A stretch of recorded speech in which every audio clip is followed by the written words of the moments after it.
You're listening to the Wicked Theory Podcast. We're very happy to have you back, even for a short visit. And here we go. I'm broadcasting to you live from the Evil Mirror universe. And you know what? The versions of ourselves over here, they're not that bad of guys. I like these guys. All right, this is the Wicked Theory Podcast.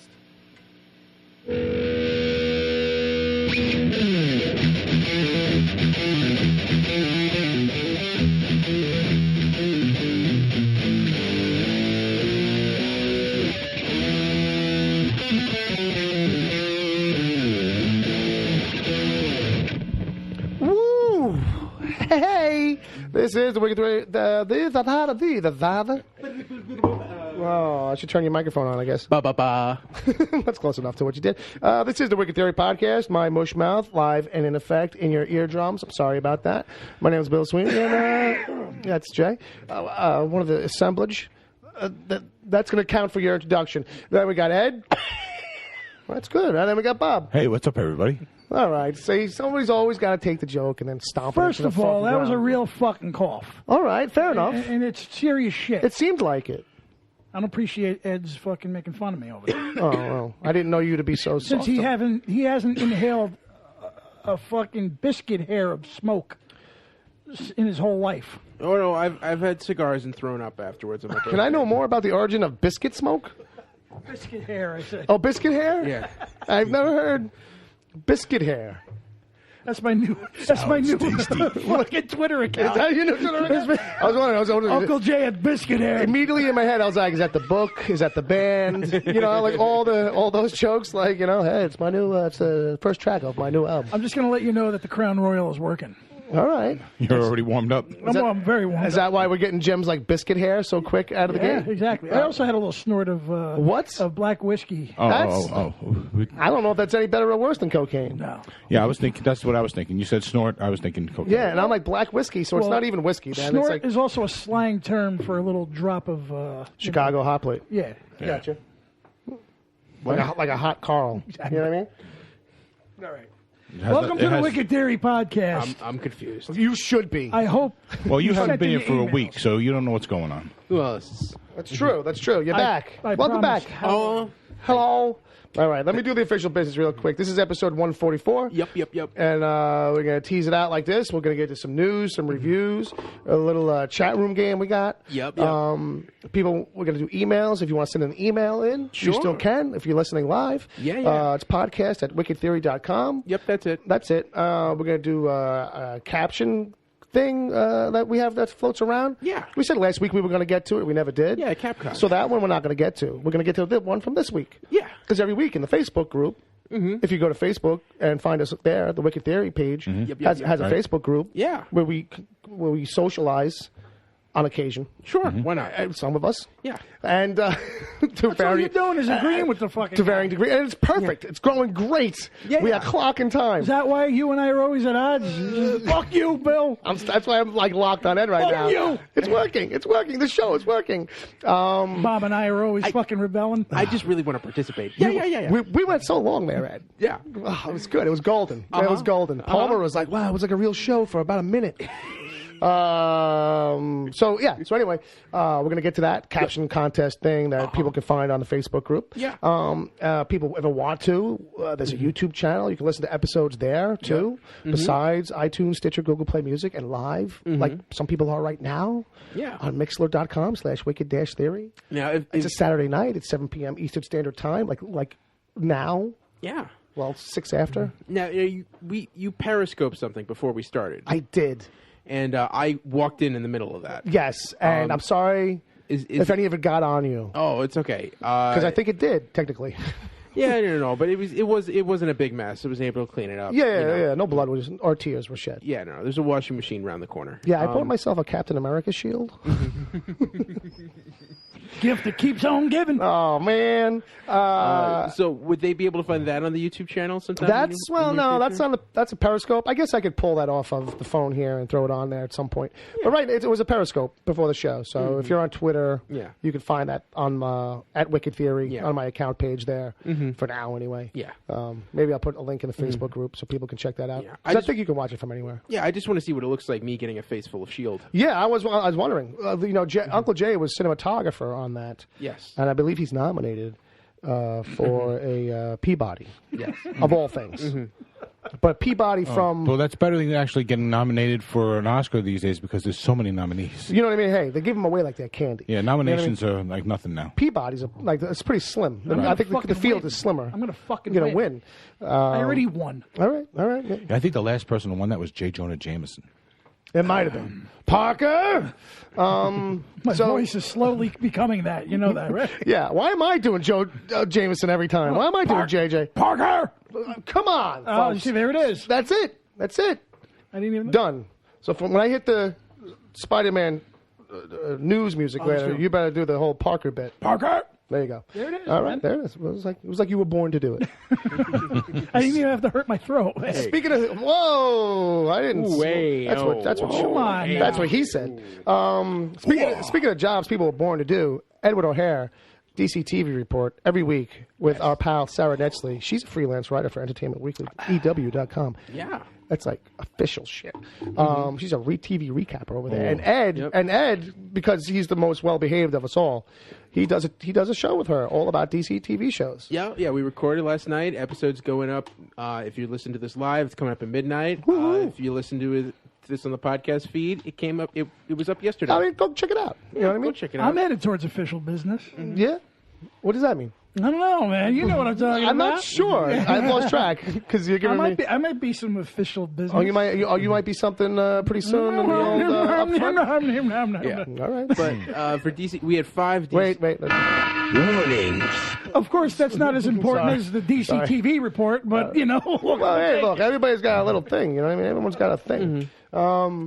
Yeah. So what were you saying? No, I was saying there were 5 shows this week. Oh, congratulations. Yeah, and in one of them, James Remar said the whitest thing in TV history. Who is James Remar, for those who don't know? He plays Gamby on Black Lightning. Oh, it's that guy. People know him as Dexter's dad. Okay. Or the bad guy from 48 Hours. Oh, come on now. He's always Gans from fucking 48 Hours. See that? Before any of this other, As soon as you said 48 hours, I knew Jay was going to find the cross connection. I love it when you two find your cross connection moment. I just think that deserves top billing than fucking Black Lightning and, let me ask, Tinkerbell's horseradish. Whatever he's done in the last 25, 30 years. No, he's done some good stuff. I know, but 48 hours is tops, then everything else below it. Yeah, well, he was also For Dutch. you. He was also Dutch Schultz in the Cotton Club. He's also 2 roles in Django Unchained. Well, that's true. That's true. What I mean? Quentin Tarantino production gets top. Exactly. Yeah. But point being that he said the whitest thing ever, which means it tops last week's whitest thing ever. Yeah. For that show, because that dude is the whitest thing ever. Yeah, well, because he's the only white guy on the show, so I guess they needed. But he's so white. But he's so he with a straight face. He said this guy overdosed. He broke the #1 rule of drug dealing: don't get high on your own supply. Yeah, and totally so straight.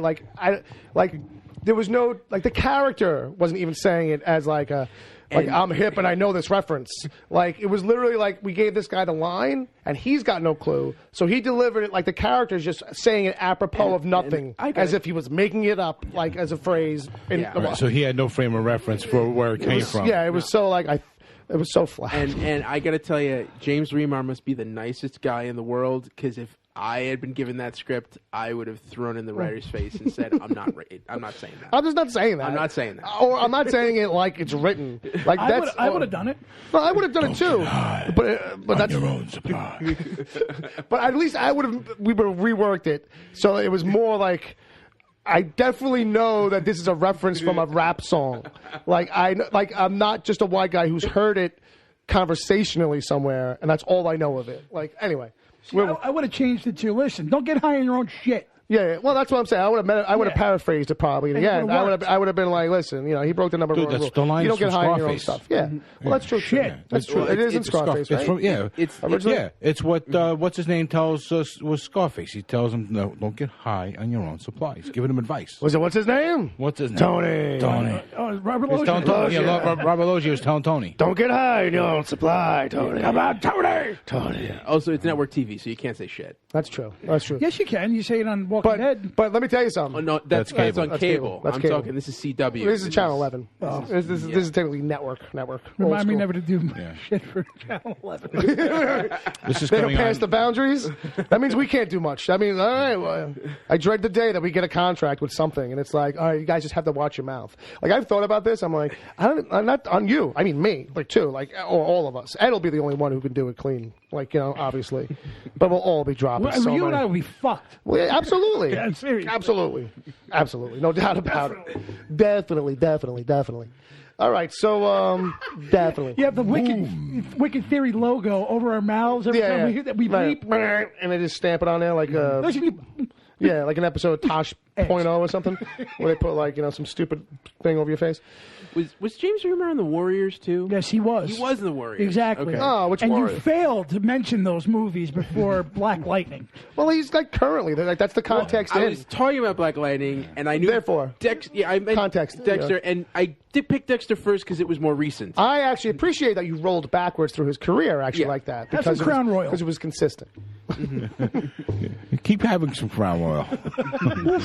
What are we, 8 minutes in? Ooh, 13. Okay. All right, let's give these kids a chat room game, because these kids are hanging out.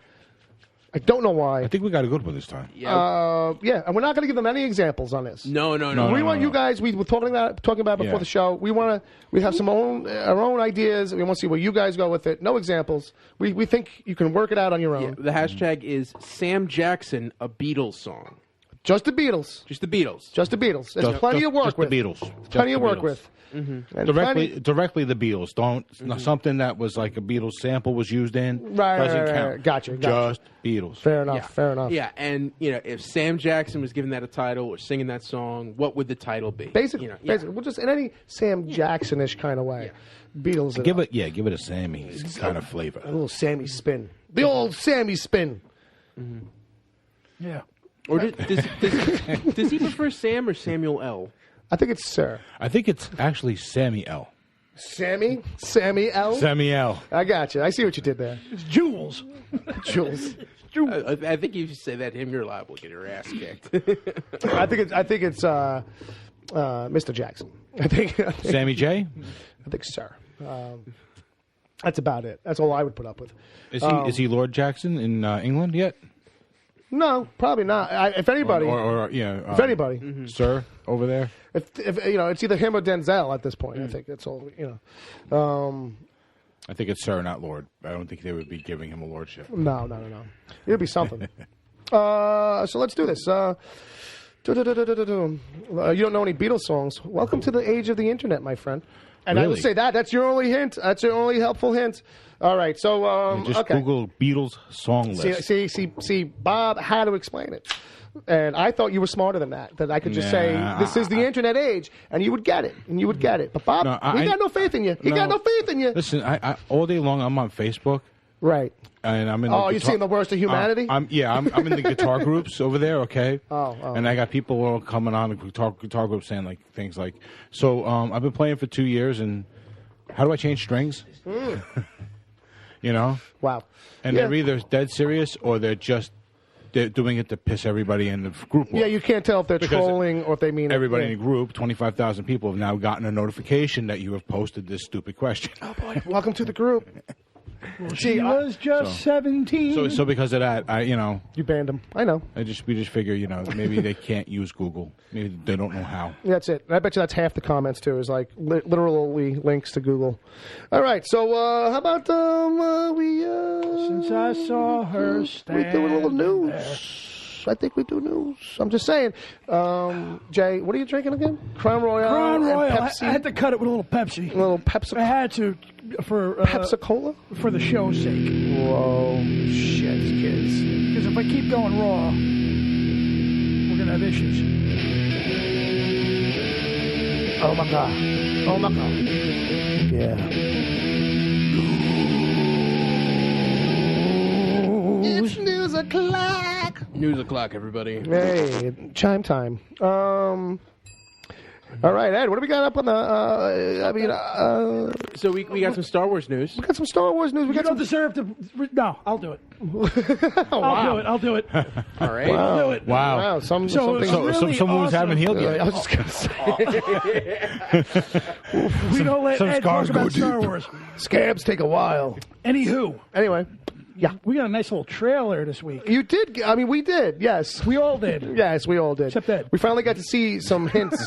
Yeah. Well, let's preface this. We do have a couple trails to talk about. Yes, it's trailer time. And Ed's doing a thing. Before we get into it, I just want to set it up a little bit because Ed's doing He's doing a Dom. the Dom Tory method. Yeah, I'm following Dom Tory's example. Oh, as everyone should, as a human and an American. Brown noser. Yeah, you know, he's such a nice guy. It It's not a probably bad wouldn't be a example. bad thing. Wouldn't be a bad thing. Yeah, I'm going through a trial period where I'm going to avoid all press and trailers for all movies. When Good luck. when I go to the movies, I will be blasting my headphones. Wow, with that's a hat gonna- over my eyes, I don't believe you. just like peeking out, waiting for the actual movie to start. Okay, I don't believe you. But I don't believe it either because you just watched Deadpool 2. So you're gonna be the trailer guy- a half hour Yeah, ago. so I am only watching the trailers that Bill tells me I have to watch for the show. right, and I did insist on that one because there was some funny bits in it. So you're going to let strangers see you in a public place wearing a sleep mask? Well, the lights will be out. No, that happens when the movie starts. Well, Yeah, they're half down during the trailers. They go half down during the trailers. Well, all right, moving it along. Anyway, no one's gonna be looking at me. no. Besides, you'll have a big hat pulled down over your eyes as if you can't see through it. Yeah, and well, and Whatever. and again, if I can't see them, how are they gonna see me? You know what I mean? Who's taking pictures? Who's keeping track? All right, enough. I like your math there, Ed. So, So continue. The Deadpool trailer dropped. well, Deadpool 2, Venom, we got a teaser trailer for, because also we haven't talked since the Super Bowl. So there was, Congratulations, Eagles. I guess, I guess didn't Better them than the Patriots. Yeah, exactly. Although I'm happy about it's that. tough for me because I'm a Giants fan. I don't want the Guess what, Eagles guys? to win a Guess damn what? thing. It doesn't matter because there's going to be a Super Bowl next year too, I know. and then somebody will win that. I know. And then next and year, the odds are our teams won't make Well, it to those. Yeah. I'm just Again. saying, there's always a new winner. New So- coach, new quarterback. No, whatever. Fuck Belichick. So Avengers: Infinity War, some Westworld, but that damn Solo trailer. Oh folks. yeah, man! Awesome, awesome. Jay, did you have an erection? I jerked off 4 times during the Super Bowl just from that trailer alone, and then I went online. Okay. And I jerked off all over my keyboard. Yeah, because right. Sure. Hard, There's no other way to go. hard erecting. That's not good. But you gotta yeah, chase. man, I was very, very impressed. Very impressed. Okay. Actually, it was. Did you see it?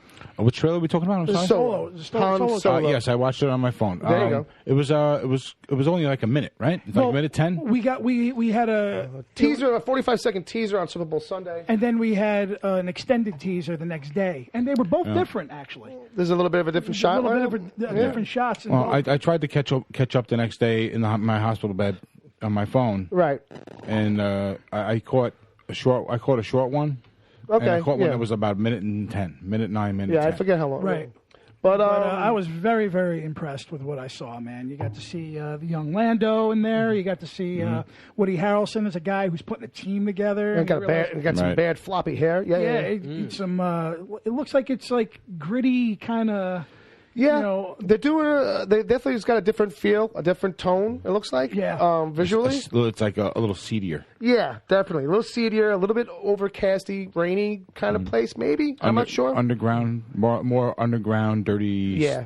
sandy places like Mos Eisley. I feel like Scoundrel I stuff. feel like the Yeah. palette is actually gray. I was waiting for Jabba because at any time I figured he could be hanging out in any one I'm of those sure places. we're going to get that. Yeah, he's going Yeah. to be in the story for sure, but they got to be holding him back. He's got to be a main story arc. Yeah. Yeah, it'll be interesting to see how they tie a lot of it together because it's like, wow, if you're gonna put in like a little bit of everything, like that's a lot of kind of like things to kind of like make work. Because we want to get like a little nod, like we want to Yeah, see but we Boba got- Fett, we want to see Jabba, we want to see this, we want, you know what I mean? Like that's a hit list of Oh, yeah, all these yeah, Han yeah. related things, and it's like we don't need them all Right. at once if it's going to overload the whole No, thing. You know what I right, mean? Yeah. But the only- I mean, what are we talking about here? We're talking about another 2-hour movie, Yeah. right? 2 hours and 15. And if anything, I think people are like sitting down and watching Marvel movies and taking notes like madmen. And I think what we have here, we have Ron Howard on this film, right? Yeah. All right, Ron so- Howard coming in, picking it So up. I think we're going to get a really good movie. Yeah. Yeah, I think we're solid. Yeah, I think so. Whatever we end up getting, it's going to be an excellent thing. I don't think Disney's going to make a mistake with this property because this character is gold all on his own. Yeah. Yeah. You know what I mean? You could tell stories about him just like you're telling stories about what's his name, Raiders of the Lost Ark. Yeah, I You mean, know? I was You know really what I mean? just blown away. I mean, I know I'm a Star Wars fan, but I usually I clean the palette a little bit and I take a look at it firsthand. And Right. but yeah, man, I'm really was really blown away by it. I can't wait to see it. You know, we'll definitely we will see, man. A couple short months, right? May. Yeah, May. Right. Yeah. Right. Yeah. I think we have to see this right before we leave. Yeah. You know, before we go, because we have a thing we're going to do. in, May. Anyway. Also, I think that the thing with Solo is that it says a lot that like anybody who had anything to worry about, like from the whole Ron Howard thing, like taking I over. wasn't worried to No, begin with. not you. No, I'm not talking about you. That's why I didn't address you specifically. Well, we spoke about how Ron Howard's not afraid to go dark because Ron Howard has made dark films in the past. Right. You know what I mean? And I think Backdraft, The Missing Rush. These are all edgy Oh, definitely.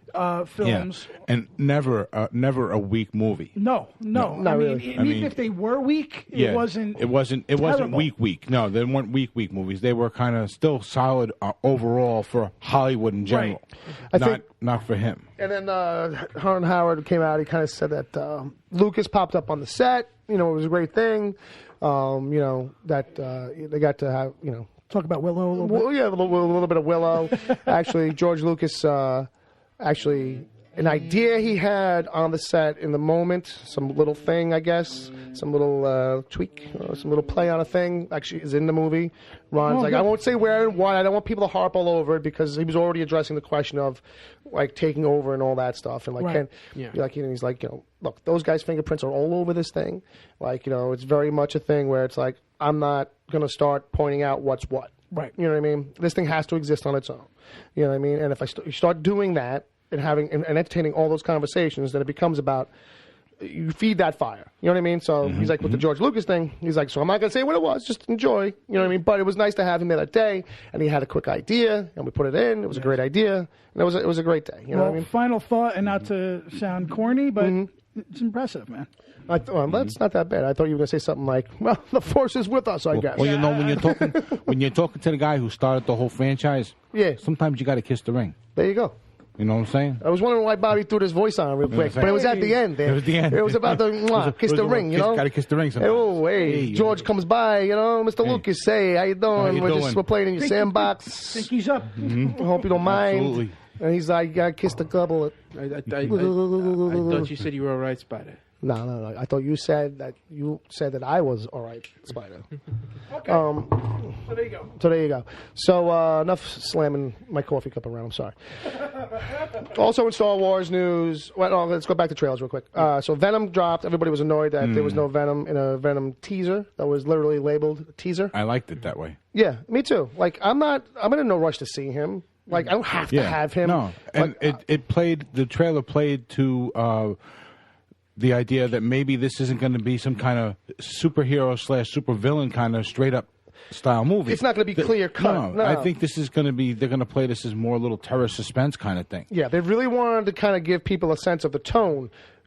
You know, raise any questions you want about the tone therein. But if your thing is like, because a lot of fans, hard fans, were like, "But where's Venom? But we didn't see him. How are you going to have a Venom trailer without Venom?" And it's like, but that's like a thing that's been done before. Don't get your panties in a bunch. Yeah. I'll address one thing before you say that. It's Marvel Studios, right? Well, under Sony. No, Sony's. Right, It's still the Sony's same- doing it, but the Marvel is now they're. It's the same world as Homecoming and Avengers and everything. No, I mean, well, it's Sony's machinations. You know, it's got Marvel's stamp now, and probably a little bit more helpful hands. But like, They did announce that Tom Holland's Spider-Man will appear. This appear. summer. All right. Yeah. There was a lot of buzz I heard for a that little too. bit on Yeah. Twitter. Yeah, But it's coming out of the new kind of Yeah. like regime stuff. So but- there's a question of how deep Marvel's hands are but in it. Feige's not involved with it at all. Right. No, this was all originally developed at Sony while this whole deal was going on. But it's still in the continuity with the Avengers verse. That's It's- where it gets blurry because Feige's been asked about it and people from Sony have been asked about it. And it was always kind of conflicting information back and forth about like how much it's connected. And I think the idea is that they don't want to say if it is or it isn't. And tangentially, it can be taken that it is because as long as Tom Holland is in it, Then it is.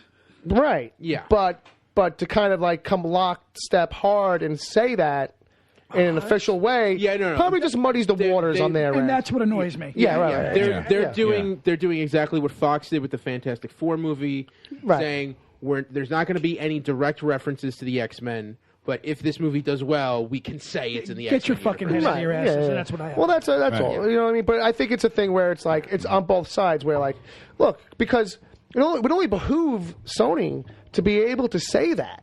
Yeah. Right? And they would want to. So if they could, they would. So it's not Sony holding back them making it super official. That's got to be a Marvel thing. If you think Spider-Man- about it, like where's that edict coming from? That's got to come from the Marvel side where like, look, we're going to play together, but we just don't want to lock that up and have you guys say it 100% because we're not actually making those movies. In my eyes, if Spider-Man makes a cameo, Absolutely. then it's officially part of this verse. Right. Fair enough. Yeah. Well, I think the hope is that the movie does really well and that they can come out and say, yeah, you know, we kind of planned it this way, but we did want to take a wait and see attitude later on. I do think that the way they are taking, if they do this the way I think that the trailer hints at, which is it's basically going to be an origin story, but it's going to be like a horror within. Like a personal horror. Yeah, it seems like that. It seems like that. I think that's a great way to go. Sure. Because I think if they nail that, it's a home run. Yeah. You know what I mean? But I think the fact that Marvel has come in now to help them a little bit, maybe is going to help cement that. Yeah. You know? Yeah. Well, the one thing I will point out is the last time Venom appeared in a movie, it was, and I can understand fan frustration over this, is because they didn't get the CG right, which is why they kept showing him without the mask, and it was just like Topher's Grace doing whatever it was, because we couldn't figure it out, and they had to do this weird rush job. So I think I can see fans seeing the fact that we didn't see Venom in this trailer going as, well, maybe they still haven't figured it out, and we want some evidence. Sure. I want to see a little bit of Venom, Right. You know, before I waste my time on this movie. Yeah. Yeah, and but- I think you got to remember, like, here's the thing. It's like a knee-jerk reaction because then if you know anything about anything, you know that it's like there's going to be like 4 more trailers or at least 3 more trailers before this thing comes out. Right. You're going to see them. You just have to be patient. Yeah, and you think know? about the theme, the feel of this trailer. Right.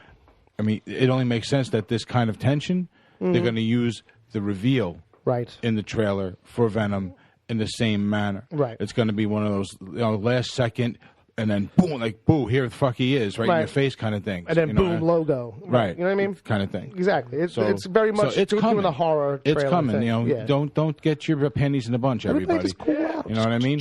Let the movie come out, and we'll all see how it's going to do. That's and it. 8 fucking men. I think as long as they don't overspend, Yeah. budget wise, and they're smart, they'll do well. 'Cause There you look at movies like independent ones like Super. Right. Yeah. I mean, there you go. It's all. You could do a great movie. In the end, it's all down to story. You know what I mean? In the end, because story. If you're into it, well, you'll forgive anything. Yeah. It's got tons of potential. This one. Speaking of good stories, Deadpool 2 had a trailer. We got finally see Cable. It was very goofy. Check it out. Yeah. This was one trailer That you saw. that We strapped him down, put toothpicks in his eyes. And we were like, Ed, you're going to have fun. I'm sorry. Yeah. Clockwork Orange. Clockwork Orange. I was going to on my tongue. Yeah, we got I was it. saying We know. Agent Orange, and I didn't want to say that. Yeah. So, did you like it? Yeah, I the thing I like about the Deadpool trailers is I get the sense there's a lot of stuff in the trailer that actually won't be in the movie. Right. It's Yeah. just That's in here. yeah, It's just here. yeah. I wish more movies had that type of marketing. Right. Well, it's one of those rare movies where you can kind of get away with it, like in the trailer, where the character can kind of be doing something completely outside of it. Like Indiana Jones is not going to come up to the screen and be like, guys, you're never going to believe what happened to me this time. And then we just dissolve into, Indiana Jones hijinks. You know what I mean? Yeah, it reminds you of those old Hitchcock trailers. Like, if you see the trailer for Psycho, it's literally just Hitchcock walking around the set, talking to the camera, and going like, oh, something horrible happened here. It's going to be fantastic. Everyone's going to die. We're going to love it. So much blood. Good evening. Brilliant. A horrible amount of blood. Thank God no one lived through it. There's always some dark little twist to every little thing he's talking about with that shit. So Deadpool 2 trailer. If you haven't seen it, check it out. And like we said, very fun. You've probably seen them if you're into it. Avengers Infinity War, the first trailer came out, very teaserish, not very long, TV trailer. They're kind of holding it back a little bit. Yeah. I'm thinking Black Panther might have something else, some other trailer, something more full blown, and that's why they kind of just said, "Fuck it," we'll do a short trailer, right? Maybe, and that'll be the internet version as well. Yeah, I think maybe it's just because of Black Panther in general. Yeah. If this is that window for that show, for that movie. I think so, too. I think it was just like, all right, let's put out like a half version of that trailer for the Super Bowl, because the Super Bowl's here. It's the time frame, We can kind of get in on that high that everyone's feeling now with the Super Bowl and Black Panther. Right. So it's the best of both worlds. Yeah. Yeah. Well, also, there's something that happened in Thor Ragnarok that affects Thor's appearance in Avengers Infinity War. And yes, he's got a haircut. I wonder if there's a similar thing that's happening to Black Panther. Right. Well, haircuts, popular. People tend to get them on a regular basis. Yeah. All right, so that's enough of that. Westworld had a teaser trailer too. Check it out. There's nothing really to go into too deep because it's all very subjective and weird. Star Wars has picked up more people for more movies that are outside of what we know. Yeah. Okay. Yeah. So they've announced that David Benioff and D.B. Weiss, who are two writers on Game of Thrones, creators of the series, basically. Yeah, showrunners, have been tapped to do a trilogy of movies that will be separate from Rian Johnson's trilogy. Right. And they're specifically saying that there's no winking or nodding or any characters. This is going to be something completely separate to try to expand the legacy of Star Wars. Yep. All right. Kind of like what Rian Johnson said. Yeah. Well, that's the thing. Like, it's like finding ways to expand out between these projects. Well, it's real easy. I mean, you go to another batch of rebels on another side of the galaxy. You know what I mean? It's a giant galaxy. I said it before. You go look for another Darth somebody somewhere to follow him and his quest. And there's plenty of history to cull through as it is. Even staying local. Yeah. I said it before and I say it again. You can do anything. Just stay away from Jar Jar and his like. Exactly. His ilk. Thank you. Jerk off Binks. I think, though, you do have to wonder, you do have to ask yourself, though. Misa. They are going to be bringing a possibly more than one live-action series eventually. They are talking about eventually Disney's going to have a Star Wars thing on their own paid service, much like CBS or DC Direct is going to be doing, where, like, to anchor the pay service. Why not? I mean, it's working for CBS. You have some original material. And so it'll be like a Marvel show, a Star Wars show, blah, blah, blah, blah, blah. Yeah. But they're saying that whatever that show isn't going to be the only one. So... Right. Will we get to the saturation point where it's like, wow, there's just a lot of Star Wars stuff? Well, as long as they keep everything different. I think that's a key. I think that's going to be a challenge, too, I think, for them. You know what I mean? Because I think what makes Star Wars in a way is a lot of the aesthetic. Right. And that could burn out a little bit where it's like, okay, I mean, it's this universe and a certain amount of it. I don't know if it's going to always be for the company printing money. It's like we can go crazy left, we can go crazy right. The fans will just eat it all up. In the defense of what Disney's trying to do, which I understand, is that you can take any little thing out of that out and just make it something different. Oh, yeah. Well, yeah, sure. By using the same, like the technologies and stuff like that. It's just different stories. Right. And you can do that. You know what I mean? And so I don't think it'll burn out like that. Well, that's the thing. I just hope that it's enough stuff where it's all manages to kind of, Oh, there's plenty. No. I mean, there's always a wellspring of material. Right. I mean, whether or not, like, it's like saying, like, there's nothing else out there that kind of, like, in the end we'll have this much. I mean, if Marvel had like maybe a couple more shows on TV, Right. You know what I mean? I would start to feel like it's like a it could be conceived as a saturation point at a certain level. You know, like eventually you're going to get a Star Wars show that's like tantamount or comparable to S.H.I.E.L.D. But again, you know what I mean? It's like, it's Star Wars, but it's okay. Like, this is where different writers come in, different directors, different visions. You know Always what I mean? a hope. You keep that going, Right. you have it. Well, personally speaking, I think it's because it's more a serious type of material that you are a little bit limited in how far you can take it without before people say, all right, I've had enough.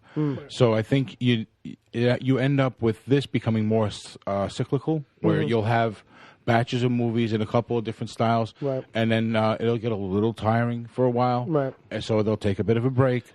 You know, and then be like, oh, you know, people start thinking like they do. They remember stuff, you know, remember berries, all that shit, and then.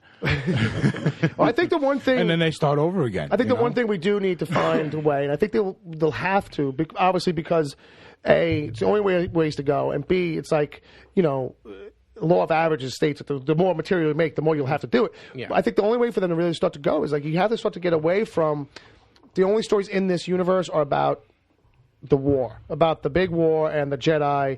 Like, what's different that we could do here that's not like, you know, some other tale, some other story. Even if we downsize where it's like we literally follow one character, you know what I mean, or whatever. But I feel like, you know, is there a compelling story in the spice trade? I don't know. Well, we're coming to an end of the saga officially with the next film. Yeah.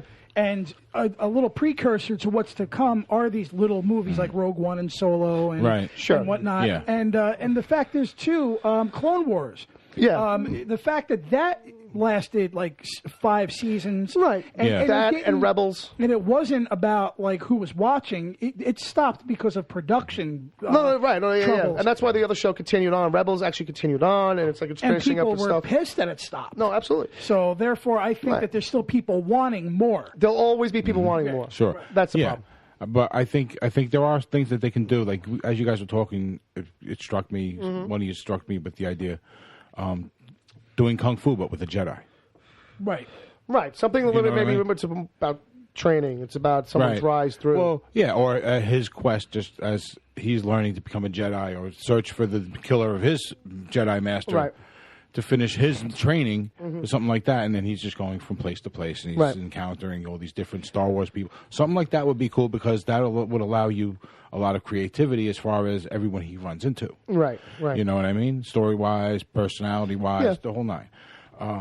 But I still think you end up running out of steam after a while and having to take a bit of a break. I feel like the thing, because it goes back to like something I was saying, like not that long ago, like Star Trek is sci-fi, whereas Star Wars is like sci-fi fantasy. Yeah. You know what I mean? I think it would be great if the Star Wars universe had stories that were a little bit more science fiction-y.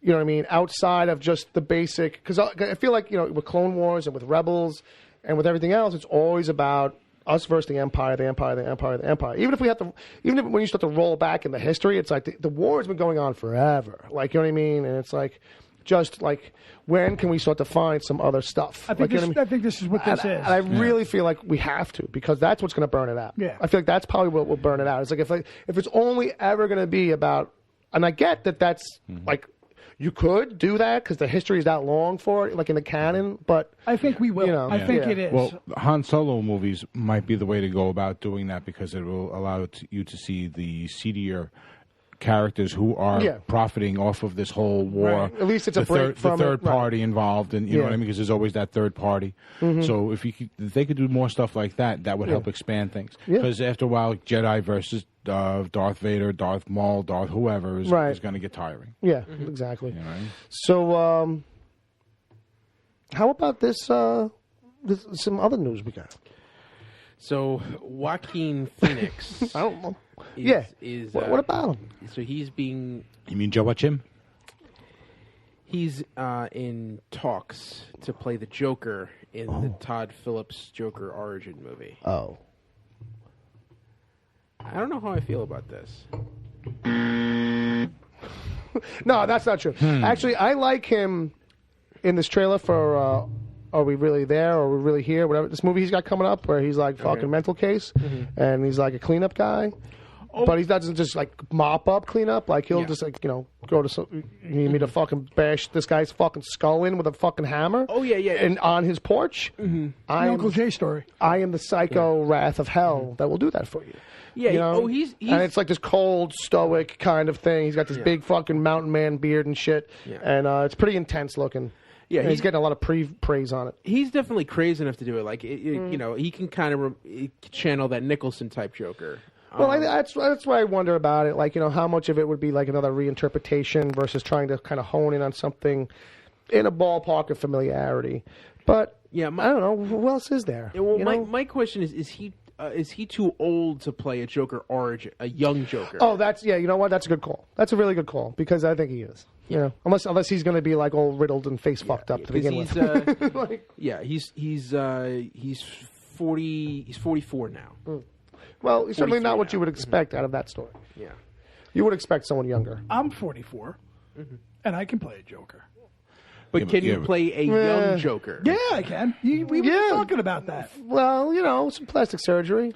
You said shave the goatee, and I look 10 years, 12 years younger. No, you said that. All right. And I said, yeah. I said, no, you're going to have to shave it and let me see first.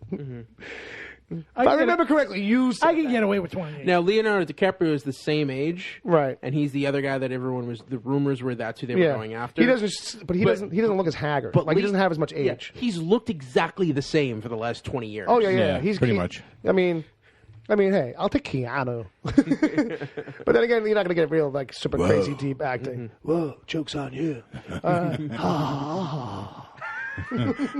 Do the Bill and Ted laugh, right?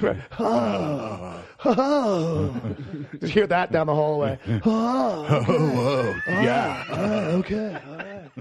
Wild, man. Real wild. Dude. It's pitching. Strap people to the car. Now, whatever you do, don't go You over have to call him the Stoker. Don't go over 65. The Stoner Joker.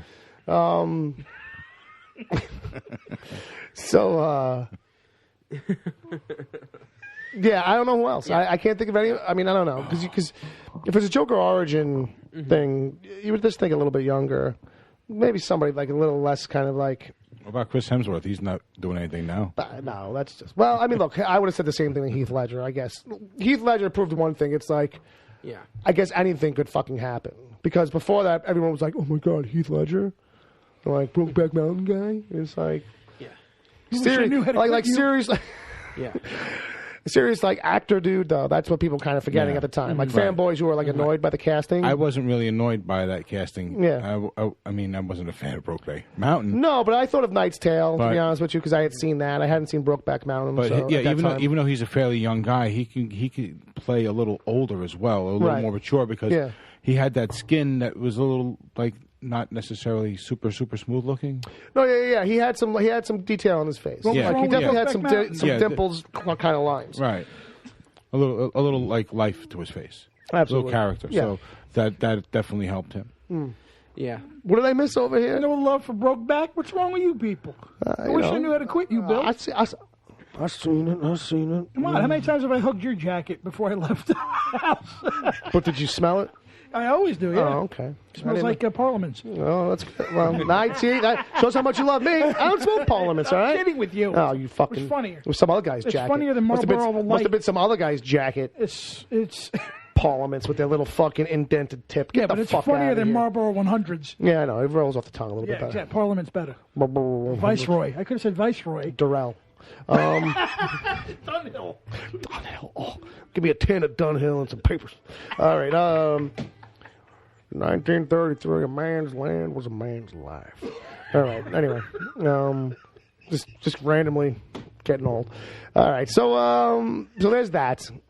Also, they might be closer to making a Lobo movie.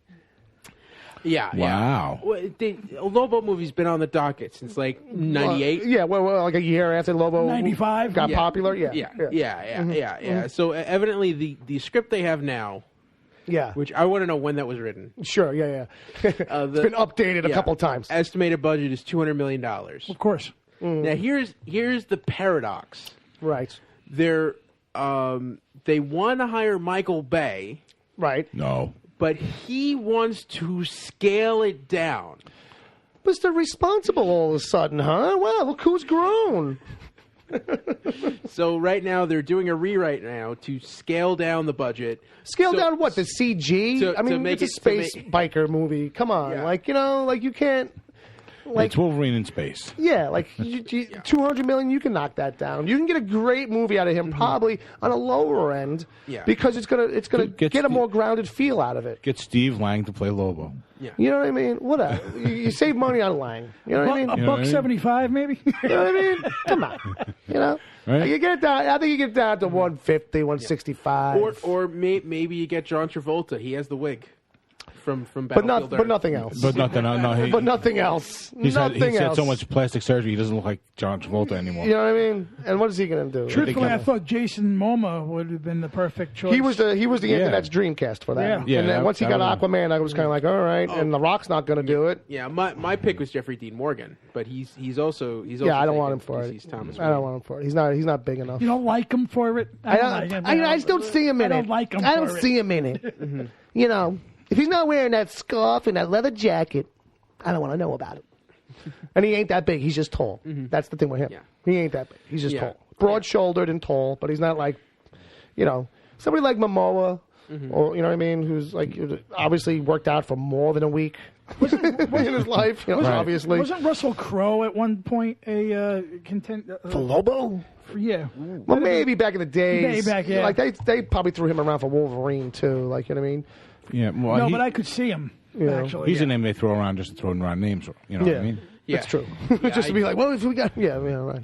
Yeah, now I think, but the real story here is Michael Bay. doing Right. Stupid Yes. Lobo. Which I kind of Which generally means it's going to look cool and it's going to taste good going down when you're first watching it, but then when you leave the theater, you're going to be like, Yeah. I don't know, unless not sure. unless he has DC people watching over him. I Yeah. mean, Well, that's Well, the no, thing. he doesn't want DC people watching over him because they fuck up their movies too. Because the thing, Well- the thing is, I find the Transformers movies unwatchable just for the mere fact that there's so much going on. I cannot distinguish. It's hard to focus. I can't distinguish the characters. I don't know who's a good guy and who's a bad guy. They they worked on a lot of that supposedly throughout the series because they realized that, like on the feedback and shit. Like that's why they don't transform as fast and after the first movie. Yeah. Because like people just weren't tracking it. Now, one thing I will say, and Jay, I'd like your thoughts on this. Fair enough. Is that true? Has anyone here seen Pain and Gain? With It's been Oh, wow, that's like, what, with 2013? Wahlberg. Mark Wahlberg and Anthony Mackie. I have not seen it. No. That was a passion project for him, and I think the tone actually would fit a Lobo movie. And Okay. it's one of those things where like it's really really stupid, but you realize it's meant to be, and Right. it's this movie that like I shouldn't like. That's Lobo. But somehow That's Lobo. I can't Right. help Right. but It's DC's. smile. It's DC's Deadpool. You know what I mean? Right. Outside of the talking to the camera and being goofy insane, he's just badass to the nth degree. Yeah. Right. You know. Can I let me respond to that? What would you like to say to that? No. The thing is that I'm gonna fill my coffee cup. Go. no. There are And Ed's drinking a urine sample. There's a couple of Michael Bay films that I actually like a lot. One is The Rock. Two is The Island, with Ewan McGregor Okay. and Scarlett Johansson. Okay, that proves to me that Michael Bay is capable of doing a solid film. You know what I mean? That's the one thing. I'm not a fan of Bad Boys. You know what I mean? Transformers, I'll look at. You know what I mean? But it's they're not. I like That's just their Transformers is just eye candy. I like Armageddon. Yeah, okay, but I'm saying Armageddon is fun. You know what I mean? soundtrack, Ed, because you're big into The Rock and the Island show. You're just Michael like, what's her name, Bay- sitting there crying, Daddy, no. Right, Michael. The Rock and the Island show Michael Bay at his best. I think that's my opinion. And the fact is that I do believe that Michael Bay is a very solid action director. I always thought that someone of cinematic merit should make a movie and bring him in to do action sequences. And then get rid of him. You know what I mean? Oh, yeah, that's like- what I. So like get a Snyder movie, and then have him do the action sequence. Yeah, what I'm saying is that I think that if you Snyder would had probably do it. producers calming him down, Yeah. I honestly don't think that's half. I'm with Bill. I don't think it's half bad of a choice They just he needs to be. Bay needs to be the cinematographer, the DP, Right. and then somebody else needs to be director. Yeah, he needs to do second unit. He needs to do No, not second unit, because that implies that we won't be able to keep an eye on him. Right. That's like, hey, we're in New York, you're in LA, shoot this shit for 4 days. That's second unit, for the most part. Well, second unit usually does like stunts. Well, whatever it is, it's like we're over here doing shit. Yeah. So since you guys can be, I don't have to watch you. I've set you guys all up. You know what you need to do. You know, it's directing. Yeah. Because, like I said, Michael Bay on a good day, his action can be tight. It could be great. You know what I mean? It could be entertaining. Yeah. The thing is that the Transformer stuff is so larger than life that it's easy for that to get unwieldy. Right. And I think that's what it always has suffered from, even still. But as I was talking to Ed, I wasn't even talking about that because I understand the people that get sick of that. You know what I mean? I also understand the entertainment value for kids younger that eat that shit I would up. be very interested to see this movie. Me too. I feel like it's a decent match. For a director, I think you'd be hard-pressed. It's a short list of guys who are going to capture, like, the tone of it to begin with, like, and kind of get the material right. And I feel like, sure, like, dream casting of directors, there might be a couple other people you can pull out of the list. You could probably pull out of a list. You know, he might actually be one of them, to be honest with you. But... what's his name? Ragnarok. He's another one who actually might not be. But look at pulling out a couple of references I agree with. That's a rare thing in general. I guess what I'm that was my Kevin Smith moment. The only thing I'm trying to say, not to cut you off, is just to say that I will entertain a Michael Bay Lobo film. That's another one who, if he was a lower budget movie, would be great. Kevin Smith. And I'll be optimistic about it. That's what I'm trying to say. Right. Yeah. Absolutely. Well, that's all we're trying to say, folks. The Rock and The Island are two examples of Michael Bay as a solid action director and solid film director. That's just me. Yeah, The Rock is a movie I've got to see again because I heard someone say, you know, basically that that movie was meant to be the last movie for Sean Connery's James Bond. Right.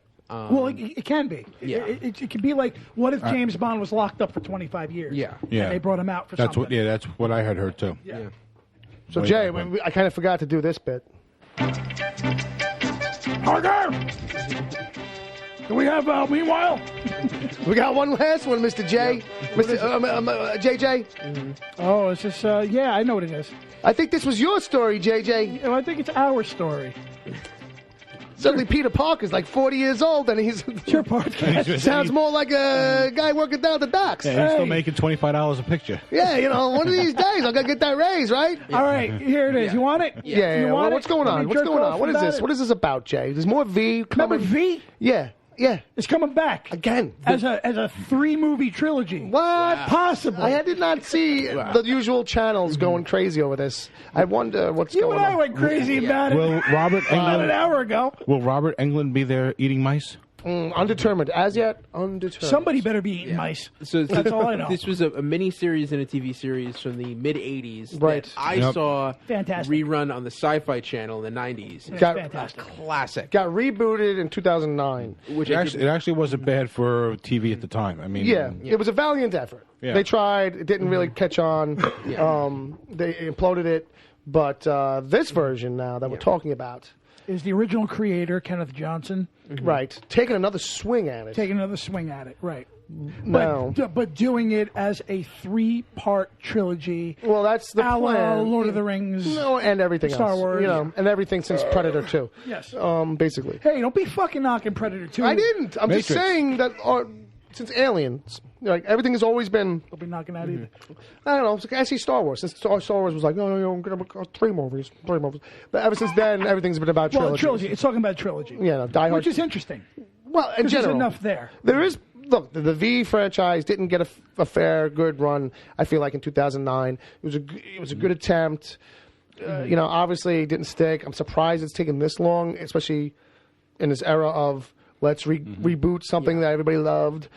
But you know, my concerns are that, like, because I was looking into it, that it's not like, you know, none of the other what I went about, like, you know, nothing else is kind of chomping about it. Like, you know, I didn't even hear about this, and I keep track on a few different sites. I'm surprised because, you know, like, usually, you know, Deadline and all these other sites will jump on this kind of thing. Right. It gets traction. You know what I mean? But I see that it doesn't seem like it's attached to any big productions. It's kind of like they're doing it on their own a little bit at this stage. I'm not sure. Yeah, it says here they're teaming up with Desilu. Yeah. Which I didn't know still existed. Yeah. Me neither. But Jay asked to raise a good question. He's like, well, I'm kind of surprised that they would Warner have... Brothers is not tackling this. Right, like how does this guy have the rights on his own? It's a Warner property. Yeah, you know what I mean? And it was always done through NBC, so it's like, do they have a stake in the claim? Like, I'm surprised that it was, to hear that he was like, oh, like he's, by all implications, he's like shopping it on his own or something. Maybe because of this. I mean, it was an original series in the 80s. V reeks of cinematic quality of science fiction filmmaking. Yeah, and you never know what his deal was in the 80s. Kenneth Johnson was a big deal in the 80s. You know what I mean? Yeah, he was. So he could have got a sweetheart deal, and that show was hot. So he could have had a sweetheart deal on it where, like, you know, he's got a certain amount of creative ownership over it. And after a certain amount of time, he's allowed, you know, who knows what the rights are. Well, I think a lot of people, and we discussed this before the show, that a lot of people were disappointed in the reboot series 10 years ago because it did not follow the events of the first series, which was left with a huge cliffhanger that we never got the answers to. Right. So, and the thing is, you and I also agreed that if they actually did, it would have had a little bit more of a shelf life. I think it would have latched on with those returned audiences much better. I mean, just put aside like Mark Singer and Michael Ironside and all those guys. They could have all been, you know, people in the background with a new cast. And you don't have to have them all right away. You bring them in over time. You slow roll them throughout the first season or something like that. Right. What I'm saying is there was nothing wrong with that particular storyline that couldn't have been, you know, advanced 30 years. Yeah. And said, you know, this is what's been going on. This is what happened. And that's why reboot isn't exactly the fucking answer all the time. Right. You know what I mean? Is what I'm really trying to say here. So now if he wants to reboot it as a cinematic trilogy, this might be what he needs to succeed. Yeah. You know? So therefore, you know, I'm all for it. I just hope that they it gets its due. Right. So we got the 3 movies. So what do you think it's going to be? It's going to be obviously the we first meet the V, and they're going to basically take over. Right. Then there's going to be the occupation. And then the resistance. Then the resistance, the battle for freedom. Yeah. Right. There you go. Yeah. But they're going to probably expand that over a course of like 2-hour movies. Yeah, I think the thing is, with this something like this, if they're doing this, then they're going to be saying, okay, if this 3 thing works, we have something that we can do a lot more with. Yeah, I think absolutely. I think everybody's starting to think that way now because they see what the way Marvel's doing things, and they have people not hooked just for one movie, right. For every movie. Yeah, you know, that's money to them. Yeah, it's a matter of saying, like, you know, rebuild the franchise, bring it back. How can you grow it even outside of just these 3 movies that, you know, that Johnson wants to make? You know, because, well, you know, the first miniseries and the second miniseries, you know, I mean, that's like a good fucking like 8 hours of fucking film. Yeah. But if you rewrote all of that, you'd have an easy, tight, you know, 7-hour epic cinematic absolutely. thing. And I think that this it's worthy of cinema. And I think that it will carry over well. It'll give it a little chance to breathe. It'll give it a chance to get its audience. They just have to make the whole alien snake kind of eating mice thing a little less 80s looking. Oh, you know what I mean? You know what I mean? Yeah. No, it'll be a little bit more vicious. Yeah, it's gonna have. And since it's a movie, you'd hope so. But it does have its cult following too. Right. It does have a. Yeah, I'm just still thinking of them like, don't make them look like Slee Stacks. Well, I don't think. You know what I mean? I think we're You know what I beyond mean? that. I think even on the reboot show, like, you know, they had a much better look. You know, much more of an alien as opposed to a giant literal lizard person. Okay. A little bit more alien-y ish. You know, not completely like, oh, it's a different. Yeah, I didn't kind of see much species. of that. I don't really remember much. Yeah, I was giving it a shot. It had. There were lizards. We looked it up earlier. It had what's her name from Lost. Ended up over there. Oh, what's her name? Wasp. No. I looked it up before. Mitchell. She played. The blonde? Elizabeth Mitchell. Elizabeth Mitchell. She Okay. played. All right, she's a good actress. Yeah. She was great. She was good in it. Yeah, And it she was actually good. had. Marina Baccarin, who was Maria Baccarin, Yeah. So it had a decent little setup on it. It also gives us the chance to see their planet because that was the whole cliffhanger. Right. Somebody went to their planet and we never got that answer. I forgot about that. So it'll be a chance to actually tackle that side of and I things. think that's where you Right. started. The ship comes back. Right. I got answers, buddies. And like I said, Mark And 7 lizard kids. But hey, they're good people. and Mark Singer needs to come back. Right, with ferrets. And, Like, I know And it the has first another- thing he shows him when he comes off the ship, a book named Or Kodo and Podo. How to Serve Man. No, that's the bit, right? Kodo and Podo? The first horrible thing he sees of someone like we know how you love ferrets, See, that would be a great and they just tongue- eat. Tongue inside joke. Yes, to force him to watch them eat ferrets. I would eat that up. Like, fuck you guys! I can't believe I would eat that up literally. I'd have some ferret stew. Kodo! All right, so we're running right on schedule. Beastmaster jokes never get old. I don't know. All right, so here we go. We're gonna go right into the chat room game, kids. All right, yeah. See what these guys did for us. We got some answers here. We got some stuff. We got some stuff. So the chat game was Sam Jackson, a Beatles song, Okay. and we got Motherfucking Lane, Live and Let Die, motherfucker. Technically, that's the Wings. Okay, that's fair, Paul that's McCartney's true. Wings. That's yeah, true. yeah. Look at Ed with the fucking Ed's getting a bell for music. Fucking. How did you know that? It's the whole other thing is an act. Because it was made 20 years before he was born. No, it's because it's a James Bond theme song. Yeah. All right, moving it along. Yeah. I want to hold your super suit. Oh, okay, that's a good one. Yeah. Twist and Snake. Mm-hmm. Fury in the Sky with Diamonds. Nice, Hey, Jules. nice, Here comes the snake on the fucking plane. nice, nice. Here comes the snakes on the fucking plane. Obla di obla fucking die. You killed him. You killed Uncle Jay. You killed Uncle Jay. While my window gently weeps. Nice. Yellow helicarrier. Pretty good. I am the Winfield. Oh, okay. Magical mystery shield. That's pretty good. All you need is English, motherfucker. There you go. That's pretty good. I am the Windu. Shaken in the deep blue sea. Okay. And with a little help from my big kahuna burger. I'm giving it. There you go. Oh, that was Agent Palmer. Do I have to take these back? I don't know how to be reversed. Yeah. All right. So Evidently Wesley didn't know any Beatles songs, so that. and neither did the internet, I guess. You know what I mean? They were of no help to him.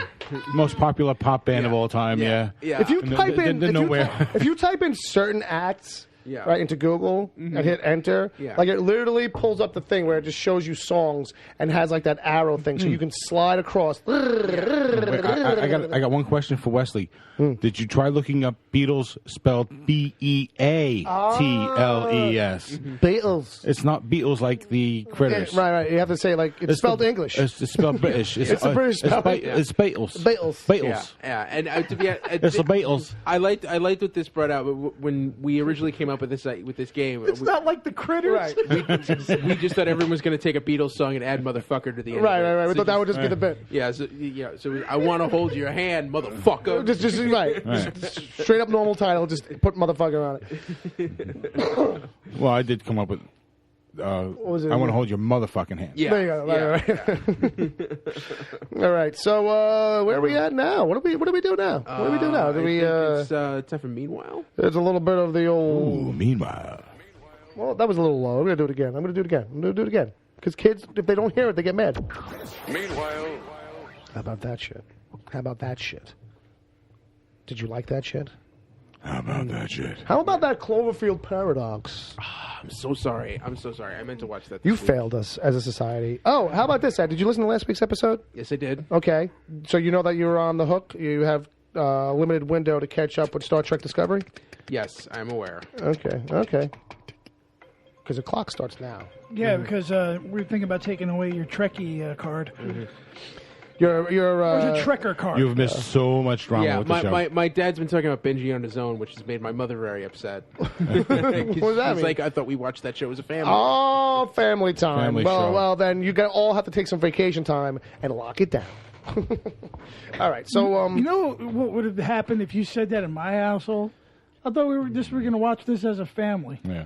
No, actually, I think Ed just you needs to fucking watch it. kidding? and that's your mother talking. I think Ed, Since when? actually think Ed needs to watch it, and then when his family does want to watch it, he just doesn't let them know Right. that he's already watched it. That's all. You just pretend, and you get extra watches out of it. Yeah. All right.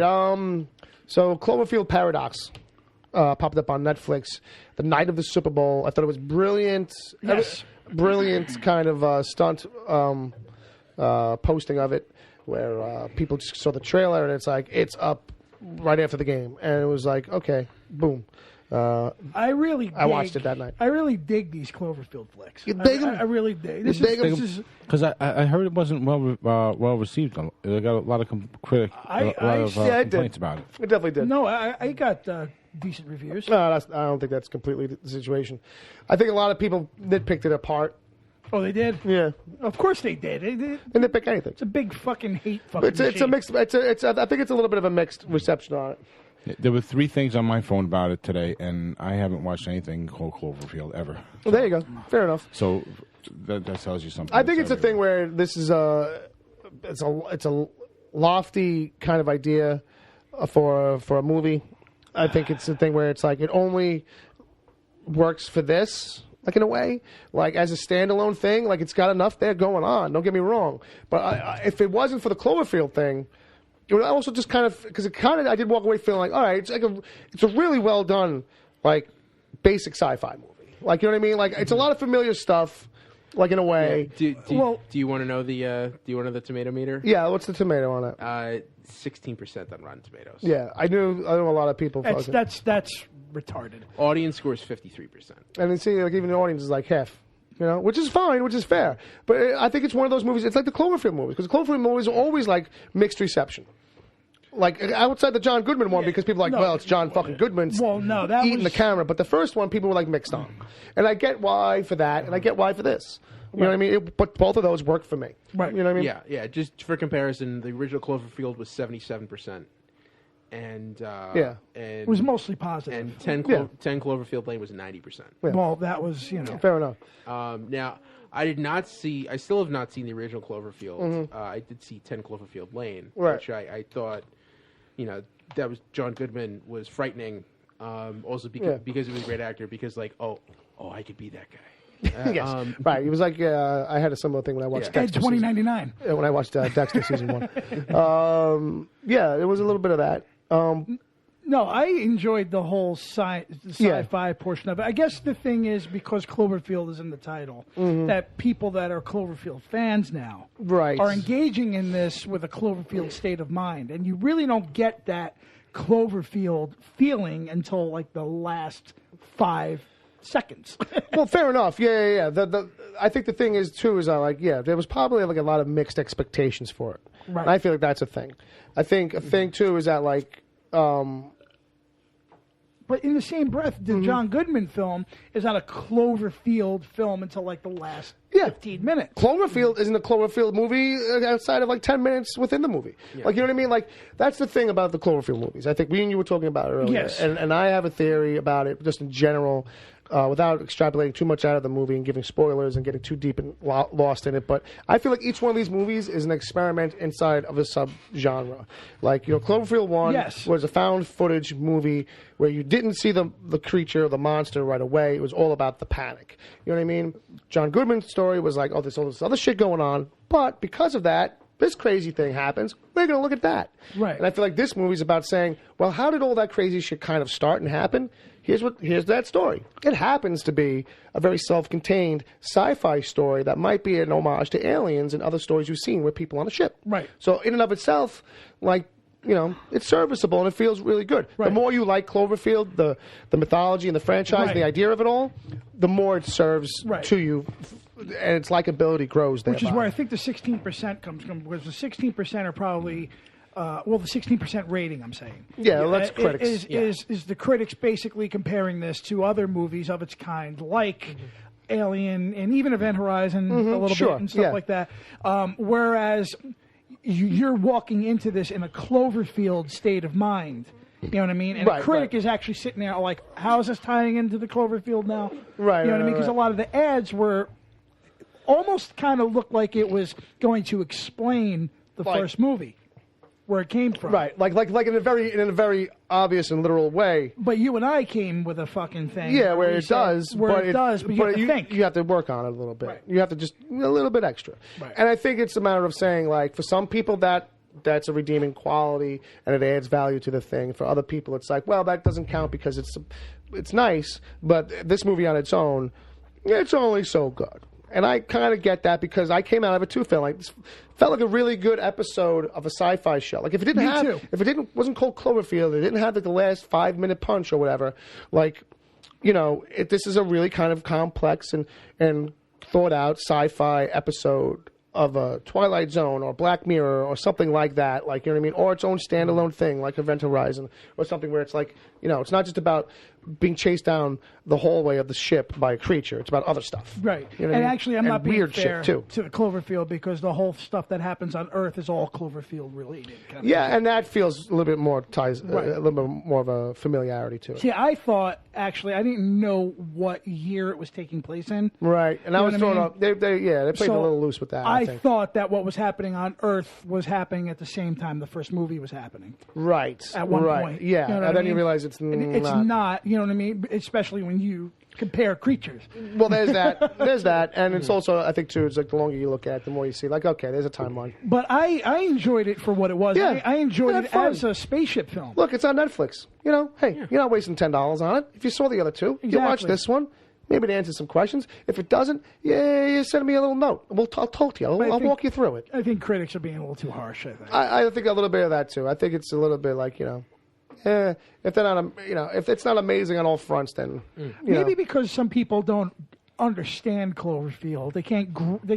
They don't because it's not explained really. Well, here's the thing too. I think for some This is people, JJ. there's a familiarity with a lot of the concepts that happen here, though, in this movie. That where like, oh, I've seen a bit of this somewhere else, or I've seen a bit of this somewhere else. You know, so I could get why people would be like, it's a little derivative. And other people are even like, well, now I see why it didn't go to theaters because it's not that great. Like, it's not polished enough. It doesn't feel completely movie theater ready almost or something. Like, you know what I mean? And I get that too because that's why I was saying like it felt like a TV show a little bit. Like A little bit, yeah. or maybe it's just because TV shows are shot amazingly now too, and it's starting to feel like what's the blend line? Where's the blur? Like, you know what I mean? Like it looks so good, but then again, episodes of Black Mirror look so freaking good. Right. Like, you know what I mean? That first episode of season 4 of Black Mirror is like, oh, this is a starship. To be quite honest with you, this could have been like a Yeah. episode of Black Mirror. Actually, That's what I'm saying. Like, I walked Yeah. out of it. Like, Yeah. it's got like a lot of darkness to it as far as Yes. twists and shit. But Technology. rather than let's not get too deep on it. We both liked it. Yeah. You know, it's definitely a recommendation from Yes. us. We're the only ones that saw it. Moving on, Sneaky Pete. Ed, are you watching Sneaky Pete? No, I'm not. Okay, somebody else was watching Sneaky Pete. I thought it was you, but someone was like, "Oh, you gotta watch Sneaky Pete." I watched Stinky Pete, which was the 2021 C-Lab 2021. Oh my God, Jay, don't do it. Jay, don't bring it back. The C Lab 2021, whatever it is. I can't. I think So no one's watching Sneaky Pete. I think No, I guess not. I think Don was watching Sneaky Pete. Maybe that's what it was. Anyway, Giovanni Ribisi. It's on. Chad NV is watching it. Giovanni Ribisi. It's on Amazon Prime. Executive produced by Bryan Cranston. Who? If this is maybe will entice people, is in it. Like more than they let on too. I was okay. surprised. I'm like, okay, we'll see him now, and we'll see him maybe later on down the line. Yeah, And it's like, no, oh no, there he is again. Then it's like, oh no, there he is again. Okay, not in this episode, but there he is again. And I'm like, oh, Brian, how you Mario been? Cantone. Everybody, we're gonna watch cartoons. All right, I'm gonna play a crazy game with trash. It's gonna be great. And I'm going to do a real bad Marlon Brando impression. Why doesn't anybody like my Marlon Brando? That's Mario Cantone. That's pretty much doing That's Marlon Mario. Yeah, Brando. that's not my Brando. That's me doing No, Mario. I recognized it because Right. I've seen him do it. Unfortunately, Just 300 miles an hour, stop and just put on the Brando brakes and just stop everything. And all these 9-year-old kids like, who? What What? is he doing? Huh? I don't get it. they're just laughing at him running around 900 miles an Yeah, hour. this guy's funny, I guess. I think. All right. So anyway, Sneaky Pete recommendation from me. Giovanni Ribisi, good stuff. Con man kind of thing. Go check it out. It's really good. I'm episode 5 or 6. Ed, you saw Icarus. Yes. Quick update. Everyone knows I'm trying to go back-to-back years, seeing every Oscar-nominated film before the ceremony. And this year... Is that the Iron Maiden song?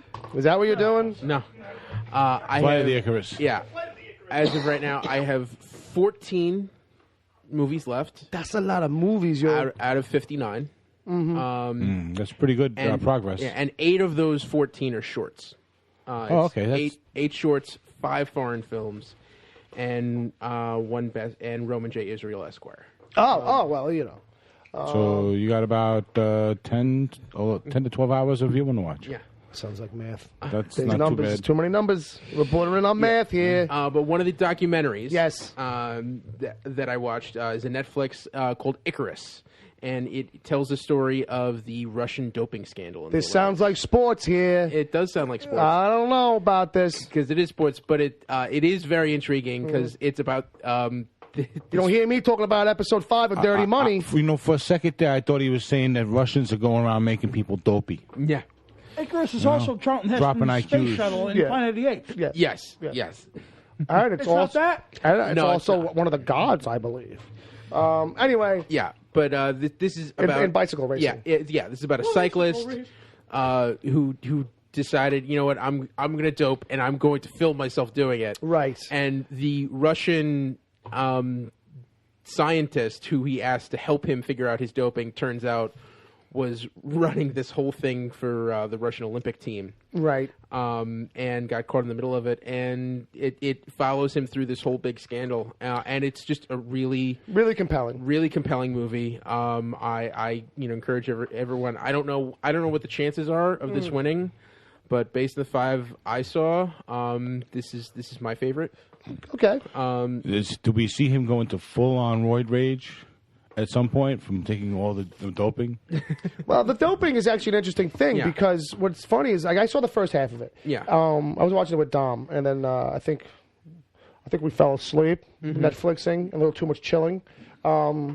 Just saying. TMI, dude. TMI. You're right. It is TMI. Yeah. But So you weren't snowballing. Again, TMI. I wouldn't share that if that was the case. I just so you know. Oh, you If were. you need to know- I'm not even sure what that is, but I'm going to No, switch. I saw Clerks. Oh, that's true. That's true. Oh, you work here now. 36 dicks. Look, 37? 37 maybe. I lose count. The thing is that in Icarus, in the documentary, that's the most compelling thing is because he starts to say, once he says, "Oh, let me figure out how to do this," he ends up like, "Oh, I'll just get the guys, that are the obvious, the only guys doing it." Like, you know what I mean? So it's like he goes right to them. It's not like, "Oh, I'm going to find these other scientists and do it on the side." Yeah. No, the guy that I'm doing it with is going to turn out to be the guy. Yeah. You know what I mean? And it turns out like it's this open secret that everyone knew, and then finally it's like, oh, it goes public, so now someone has to be punished. Right. It turns into a shitstorm. Yeah. I guess it would have to be like an open secret for the guy to feel comfortable enough to get involved with someone who's videotaping his whole experience doping. Yeah, because there is a bit of that. There is a bit of that where like the guy on the other end of the phone kind of knows what's going on. So it's the blatant ballsiness on people seems a little crazy to me in some of that. I got to finish watching it. Yeah, and there is a point where one of the people this is a documentary, so it's all real. This guy is fearing for his life. Because he's on the run from Vladimir Putin. Well, that'll do it. And, you're not sure whether or not he's going to survive the movie. And because it's real life stakes, that adds a lot more to it. I would really encourage it. It's free on Netflix. One other documentary I do want to give that's on Amazon Prime. I'll also give a shout out is called Abacus: Too Small to Fail. I watched it. Yeah. It was good, man. Yeah. It was good. I didn't know how it was going to come out in the end. Did I recommended that? You did. I went over the phone. I was talking to you earlier about it. He must not have known that Abacus has to do with math. Yeah, I was very nervous. I thought it had something to do with ABBA. I didn't know what the cuss was. I was like, I like cussing, so I thought it was ABBA with curse words. Yeah, it tells a story of a small bank in Chinatown that ends up being blamed for all of the problems on Wall Street. Well, out of all of that shit, it's like the only bank that ended up having something happened to them because Yeah. they raised a red flag. Yeah. One of their employees raised a red flag, and it turns into it's very compelling, very well done. Yeah. I recommend it as well. Very much a thumbs up on that. Yeah. Yeah, and then that's the one thing a lot of people get very upset about the movies that got Oscar nominations, and the hard thing to say is in this crop there are no bad movies, and there are movies that probably should have gotten nominations, but I can't say that the ones that got nominations weren't justified. Wow, what are you, like a fucking lawyer or something, or a I think politician? that was a little stab to me. It wasn't a stab. No. It wasn't a stab. It was a plunge. You got a little It was loud. like a knife You got a little plunge. loud. You got a Yeah, little I loud. think he like cut. Can cut I say something to No, that? absolutely. Fuck you. See, I knew you were going to say it anyway. Hope your headphones weren't in, kids. No, I actually there's a lot of decent nominees, but the Academy has no fucking balls, and that's all I'll say. And that's where you throw the mic down and your statue and you walk They off. have no balls. Oh, I'll agree with that. The Academy, just like this little statue, no balls. Slam, walk off stage They right. need to be a little bit more fair. You need bigger balls on the statue. They do, yes. Gotcha. It's a little too political and a little too trendy for my taste. Yeah, well, that's been the trend. It's gotten worse. more right. That's what I mean. I think it's it's been gotten worse. trending as it's been a sign for a while. Like before, it was a lot of artsy fartsy shit, and everything was just too epic for its own good. And now it's become too political, too trendy. And It's gotten a lot easier to call what's going to be in the list. You know what I mean? I actually think that it needs to start with having a new Academy. And actually changing the rules a little bit, you know what I mean? And maybe what's the word I'm looking for? Gentrify it a little bit. Well, I'm telling you, it's institutionalized. Is the thing. Well, that's the problem. That's it. And I think it's gonna. Sadly, I don't think that awards system isn't poised to ever return to where it was. I don't think the Oscar is what it used to be anymore. No. Definitely. I mean, not. Hollywood isn't either, so I'll say that too. Right. Like the what comes out and the process and how things get nominated, how things win, and all that shit has definitely changed over time. It's morphed completely. So it's a different game now. It's a different set of circumstances you grade on. So the old standard, to say like, oh, Casablanca, like, you know what I mean? Like, that's the big win. Or whatever these old big wins. You got to wonder if Well, let me would that just have say won? this, and I want to say this as something positive about the Oscars. Is the fact, boy. No, is the fact that I appreciate what the Oscar is supposed to stand for. Yeah. You know what I mean? I've always was interested in seeing what wins, and for the most part, I do curious to see what wins. Yeah, yeah. I appreciate what that statue stands for. I do not think that when the nominations, I think it's become more of a TMZ affair. And I don't fucking like that at all. I think it should be it should be a little bit more strict. It should be a little bit more, and they should be, they should broaden their horizons. I want it to be more awesome. Yeah. Oh, well, I will say the movies that I would put in Best Picture a lot of times end up getting screenplay nominations. Right, but I'm just saying, like, I'm not pissing on the Oscars. I would love to win one day. You know what I mean? I would love to. Wouldn't we all? You know what I mean? But I'm just saying, like, I think it's a little too political and a little too trendy, and I think it's become a tad bit of a joke. Yeah. But that's it. Speaking of jokes, ladies and gentlemen. Now you will never get one because this is going to be out there. Yeah, exactly. Universe, and someone will find it. Exactly. But some people may think that that's actually an award in itself to not win one. True. Anyway, Hitchcock never won. Kubrick never won. That's good company. And speaking of jokes, the caption contest thing that we do over on the Facebook group. I remembered this time. How about that? There we go. Every week I put up a picture there on Mondays, and it's your opportunity to be goofy and get all up in it and hang out and show us how witty you are, maybe. Sorry about that. This week I threw up a picture there. It's Bruce Lee giving a nice freaking headlock to Kareem Abdul-Jabbar. You remember the movie, Jay? Yes, isn't that Game of Death? That is Game of Death. That is Game of Death. That's sports. You know that, right? Well, the Game of Death. Kareem Abdul-Jabbar. Yeah, but he's not doing sports here. I mean, martial arts. Martial arts is sports. Yeah, but not in this. This is not a Danny, Mr. Miyagi type situation. It's a film. It's just a straight up film. It's a badass kind of get to the. It's not like competition. I know. I've seen the movie. All right, fair enough. So it's not really Badass sports. movie. So it's not really sports competition. Kung Fu. It is competition. Kareem Who wins? Kareem It's not, but it's not an organized competition. Whereas it's sports, there's no referee or points involved. Oh, okay. You know, Kareem I'm just saying. Abdul-Jabbar is a thespian. That's Airplane, Yes, I'm asked at that. or his interview in Fletch. Hey, listen, that guy's IMDb. You've got clearance, Clarence. Yeah. All right, so anyway, it's Bruce Lee giving a nice grimacing headlock to Kareem Abdul-Jabbar, of all people. And so the first one here is from Meow God. Come on, you know my century eggs are great for consumption. Lick them. Lick them now. Next one's from Hanno. That's it. I said one more Miley Cyrus song on that tongue, and I'm choking you the fuck out. Never. I'll never stop. Miley's the queen. That's a really good Kareem Abdul-Jabbar, by the way. Chad Rose, blech, this doesn't taste like raspberry jam at all. I know, right? Spit it out. Here, let me help you. Oh, no. The Canadian got all fucking racist. All right, Wesley Ryan Gaskins, when your dumbass friend eats a Tide Pod. You're kind of like Wesley's. I avoided it all week. I kept on seeing notifications like, oh, someone put a thing. I dodged it all week. Last week I watched it. Did you watch the Super Bowl? Yeah. Did you notice that the Tide ads every 40 seconds in the commercial? Oh, yeah. But never saying don't eat them. Yeah. Never said don't eat them. They don't mind. They don't mind the spike in sales. I don't know. I'm going to give it to Wesley on that because I feel like it's timely. You know, it's very timely. It's more clever that way. You know. Did Wesley win? Actually, did he win something? I mean, finally? Technically, yes. It's an invisible box of nothing. We send it out to every winner. So just keep an eye on your mailbox. Congratulations. So Wesley, I want a video There of you accepting a big box of nothing. Yeah, for the we'd like to Wicked see Theory podcast. you know, an unboxing, if you will. An unboxing of nothing. I'd like to see it.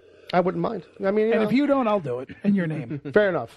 You heard it here first, folks. Because I do unboxing videos. That's sometimes. true. Yeah. That's true. I want to see CG invisibility too. I'd love to see an invisible box of nothing. And You're going to get practical effects.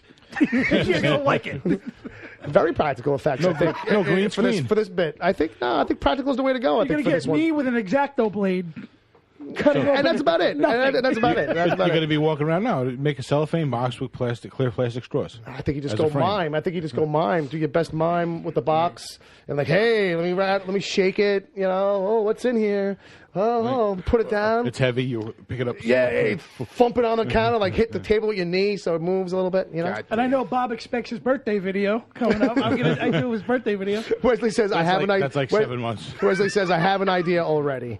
So, well, all right, I'll be interested to see. Congratulations. Congratulations, and we'll say Hanno's the runner-up on that. Anytime Yes. you're kind of making fun of Miley Cyrus is kind of fun. In her tongue. Yeah, you know, because why she get to have all the fun? Running around the concerts with kids and her humping everything that's on the stage. I've seen it. Chick is out of control at the concerts.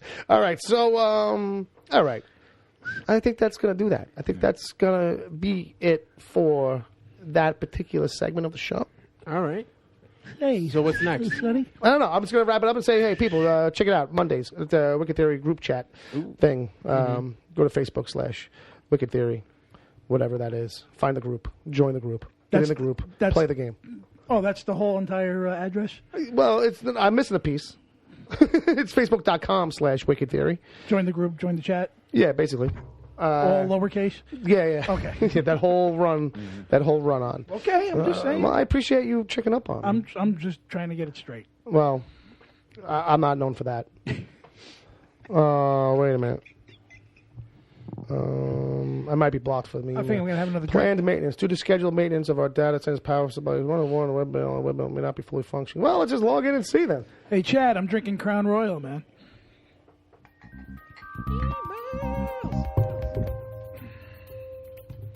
You know why I said that to Chad? Why'd you say to him? Because it's distilled in Canada. I think you could say because it's the truth. It's distilled in Canada. And I wanted to wait because I know that Ed's drinking it too. Oh, shit, Ed, you're drinking something Canadian. Motherfucker. That's got Canadian snow juice. Or water, if that's what they call it in your town. So, as we said, some emails. We got to do some emails. And first one's from Steph Muniz. Oh, yeah? Sammy. We call her Sammy because that's one of the many accounts. That she Steph uses. Muniz, what's going on, baby? Doll, huh? She says, hey, yous guys. Because that's how she starts every sentence. Hey, you, Steph. That's usually how she starts every fight, I guess. I don't know. By pure coincidence, Neil and Annalise from Dark Angels Pretty Freaks podcast and my mother and I all went to IKEA today. Oh. They were in California, of course, and we were in Arizona. But it got me thinking about whether other people I know also happen to be enjoying going to IKEA. Now, most places are not lucky enough to have one, or at least not close by. New York has one in Brooklyn and another on Long Island. She's obviously stalking the IKEAs. Yeah, but how deep is she stalking? Yeah. But she didn't mention. Yeah, because we all go to the one in Jersey. There's one 5 minutes from here. Yeah, it's a stone, literal stones throw. Yeah, but, it's because she's looking in New York. Fair enough. But if she was really hardcore in doing her research, she would have found out that there's actually going to be one on Staten Island soon. So my questions, have any of you been to an IKEA? Oh, there's one on Long Island. Ooh. My question is, have any of you been to an IKEA, and who would be the best at assembling furniture? All right. Take care, fellas. Your pal, Steph. Can I take this? Yeah, take it. Go ahead. Well, as I said, and as Bob already knows, that there is one a stone's throw away from where we're sitting and from my house. There's one in Elizabeth, New Jersey. Right off 1 and 9. And it's exit 13A. There's a huge Toys R Us there that they made out of an airplane hangar, which means that they made this IKEA out of an airplane hangar. You just don't go to. You just don't follow for the. You just don't follow for The meatballs? the airport. The airport, yeah. You don't go that way, Right, 'cause and you'll run right into it. It's on the airport property. Okay. Yeah. Now, I've been there. It's a maze of the worst furniture Yeah, me too. imaginable. I was there a long time ago. However, they do solve some problems when it comes to furniture and things that you have and you need to store and you need to. And Yeah, they they're got the some storage easiest, solutions. and they're the easiest things to assemble. I'm a big fan of the Billy bookcase. You don't need to be a rocket scientist to put these things together. No. I've put together a queen size bed, a couple of dressers, so and it's not too bad as far as things go. And I know a lot about this. Yeah, and but the design, the assembly is a little different than the usual Chinese stuff because it's not the Chinese stuff. No, it's always very so specific types and parts that the Yeah. assemblies like. Oh, this is definitely a patented piece right here. Yeah, you this have ain't no to- noble screw. And I know this You kind have of to shit. lay everything out like you're supposed to with the directions. And everything. You may have to really do that stuff to make sure that you get it right. Otherwise, you're gonna fuck something up. Yep. Exactly. And you need your Allen keys. The interesting test always. would be Always. an interesting test would be like Just one. Just one. would be buy some small end table nightstand thing that's cheap, get 4 of them, give nobody the directions, and then see how everybody does in the end, and time it. You know what I Right. mean? But we're not that show. Well, we don't have that budget. Considering, Just saying. my DVD problem, Oh, yeah. Just IKEA take 'em has back come in later. handy a few times. Oh yeah. So, yeah. Okay, very nice. Yeah, I've been to IKEA. The last time I was there was I was in a relationship, and I got the dresser in that relationship. She got the cat. Guess who won? I did. Just saying, because I like the cat, but he wasn't coming with me. Meow, baby. Meow.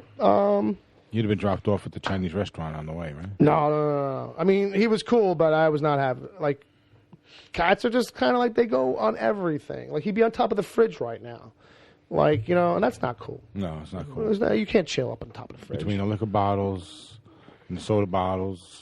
But mostly it's like if I can't get up there, you can't go up there. That's how I feel. I see what you're saying. I want to be jealousy. I want to be perched at the highest point in the room and look down upon everybody Well, kings are the, with judgment. With cats are the kings of knocking shit over. And your buddy Jay, who was here a few weeks ago, I think he ended up on top of the refrigerator. He might have. I don't even know what that means. All right, so Wesley.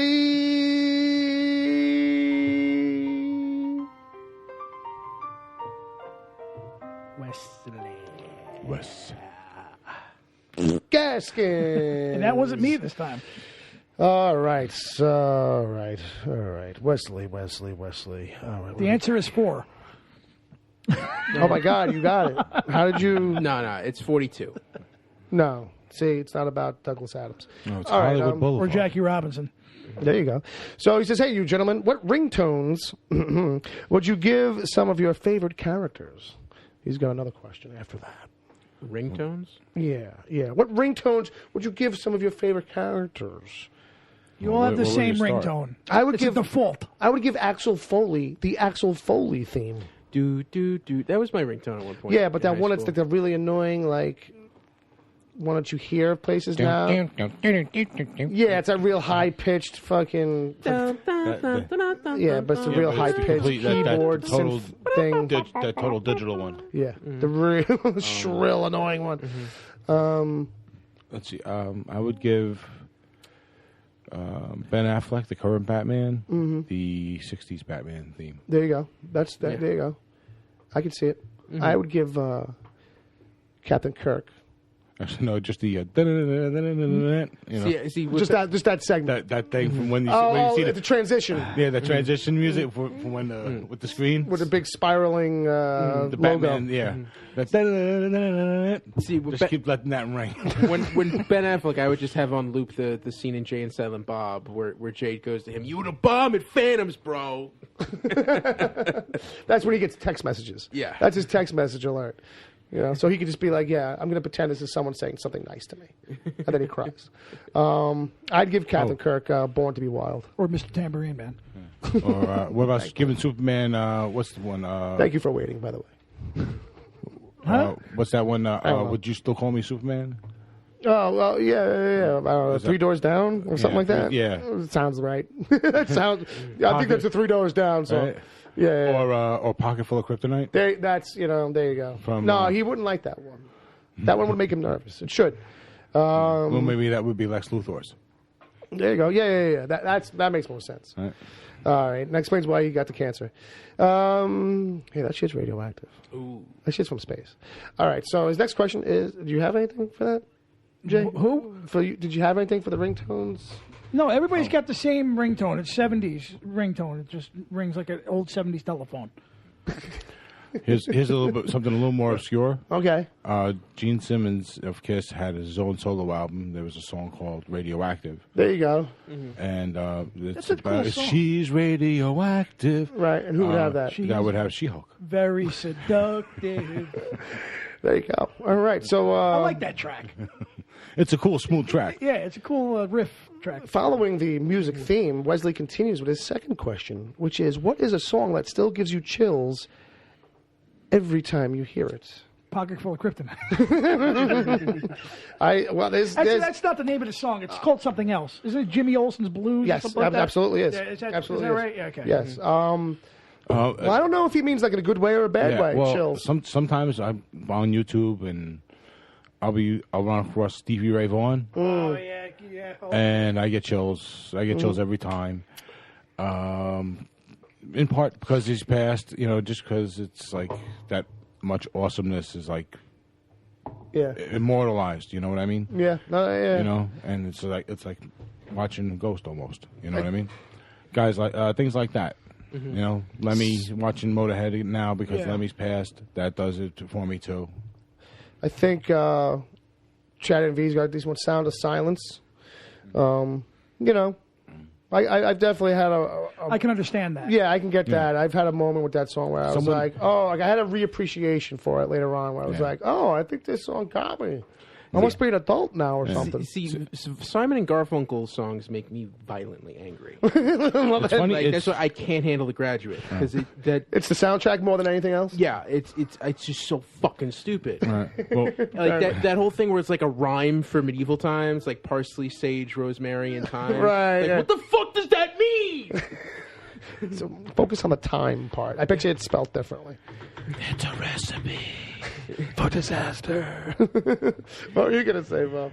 no, someone needs to remix that with a soundtrack behind them of like just fights going on because the two of them hate each other to no end. They take that. They can't stand each other. There's a lot of room in there for background noise. Yeah. So you can transpose them. Put them in a bar, like they're behind the chicken wire, and it's just them on the stools doing it. and just you hear all the bar background noise. I want the clinking of the bottles. I want the whole thing and have it escalate. I just want violence because they want to kill each other, and they're standing there singing the song at the same time. I think that would be funny. All right. I guess nobody else in the chat room really got anything. Jay, a song that gives you chills. Is it the I don't know. Tears in Heaven? The Pillsbury theme? Well, why don't I don't know. I was just trying. I needed something. I was where I was going. I went deep. I don't know, man. I mean, well, I can easily I guess not. identify with Chad saying "Sound of Silence." It has that iconic sound to it. Yeah, stuff like that. yeah. I also It's very sorrowful. Whenever I hear Stevie Ray Vaughan, and whenever I hear one of his like long guitar riffs, guitar heavy instrumentals, Sure. I'll get like chills and everything just about how iconic and amazing he was. Yeah. You know what I mean? He never really missed a fucking note, really. Right. But I don't know. So, 10 Years Gone by Led Zeppelin gives me a little bit of... even if you just crank that all the way up and you just listen to that, yeah, I would say that's a song just off the top of my head that gives me chills. Yeah. You probably don't know what that song is off the top. What was it? 10 Years Gone. It's the last song off the Physical Graffiti album. Who was this? Led Zeppelin. Where are they from?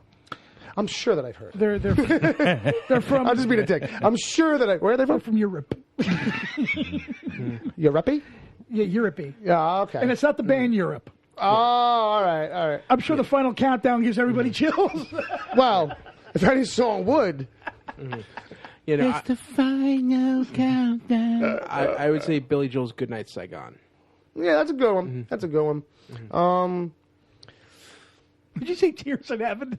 Yeah, and then Tears in Heaven. Chad backed it up. He's like, oh, shit, yeah, Tears in Heaven for sure. Yeah, Tears in Heaven, like, definitely, like, when it was new, especially, like, we're kind of like, it's Jimmy a little Well, choked think up. about it, because that's, like, written to his son. Yeah, it was So all to that. watch him sing that, you And even if you can't help it. And even if you didn't know that, like that MTV Unplugged performance of it is just so perfect and so like spot on. Like you don't even have to know that, like that's a thing. Like because I didn't know that at first, but that's a song that like after a while you heard it a lot, doesn't have that same impact anymore. Right. But in the beginning, like that song had a lot of weight to it. Tears in man. Heaven Jesus. is a remarkable song, and they actually put that in a film.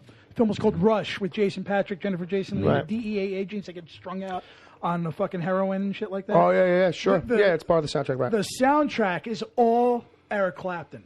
Yes, right. It's all fucking Eric Clapton, and it is one of the most amazing fucking bluesy guitar fucking scores. Is that all original stuff? All original shit. And that's where he really got bluesy stuff because it's all that MTV Unplugged album stuff like that. If I have listened to any one album like way too much of my life, it's the MTV Eric Clapton Unplugged. Well, you need to get, or I'll even make you a copy of it. Well, I'm sure it's phenomenal. No, it's phenomenal. And there's 3 songs on the album. One is Tears in Heaven. Sure. There's another Clapton song, and there's a Buddy Guy song on there too. Okay. Well, And that Buddy Guy song is like 8 minutes long, but it's phenomenal. Yeah. Bluesy guitar Oh, absolutely. shit. That's all pure blues. It's probably one of the best soundtracks you'll ever find. Yeah. And it's Eric Clapton's music, and that's kudos to him. Well, he's had a phenomenal career, and rightfully so. I mean, it just shows you the power of the blues. Right. And you can hear his pain in that, because he turned down that movie a couple times because he didn't want, because he was dealing with the death of his son, and then he felt like that was the only way to actually get it out was through music. And one of the songs was "Tears in Heaven," and the rest is history. Johnny Did he Cash. win an Oscar? No, of course not. Why would he? Because it's too good. No, Because he's British and they hate British But people. he might have won a Grammy for that one, though. I believe he so. won every Grammy that year. I wouldn't doubt it. If anybody could. In fact, real quick, Billy Crystal at the American Comedy Awards won, and he even said, I expected Eric Clapton to get this. Because he won every fucking thing. So Chad NV mentions Johnny Cash's cover of "Hurt," Yeah, which is that's good. Haunting. which That's I mean that was a fucked up song to begin with. He just nailed. He was like, "You guys don't really know what you're doing. Let me show you." And he just, without even trying, made the most painful song. Yeah. With just himself and a guitar. It might be one of the saddest videos I've ever seen too. Like I've rarely ever right around the time he died, right? Yeah, I think he might have already passed, before it blew up. Because there's that, it's the first time like you were really kind of like, oh, I feel bad for this old man, like, you know what I mean? Right. He starts pouring out that wine with that fucking shaky fucking hand. Mm-hmm. He's got that Dr. Sussman hand. Remember Dr. Sussman, Bob? Doctor. Fucking Dr. Shakes McGee. But he was still the fastest shot in the East. Fastest shot on the East Coast. Yeah, when Johnny Cash fucking does a cover of your song, like, watch out, because he'll fucking make it. Yeah. Yeah, really. And he's got a few covers. That he did later on, and they're all amazing. I Won't Back Down. I mean, come on. Yeah. That's not a Tom Petty song to me anymore. No, absolutely not. It's like That's like Hurt. Hurt doesn't feel like a Trent. Yeah, it doesn't feel like. I mean, yes, it does, but like it doesn't. Yeah. So all right, Bohemian Rhapsody on a good sound system. No, I'm sorry. Not for me. Not but for me. I can see how somebody else. It gives me the other chills. Where I'm like, I can see how it could be one for somebody else. It's really not one for me. Yeah.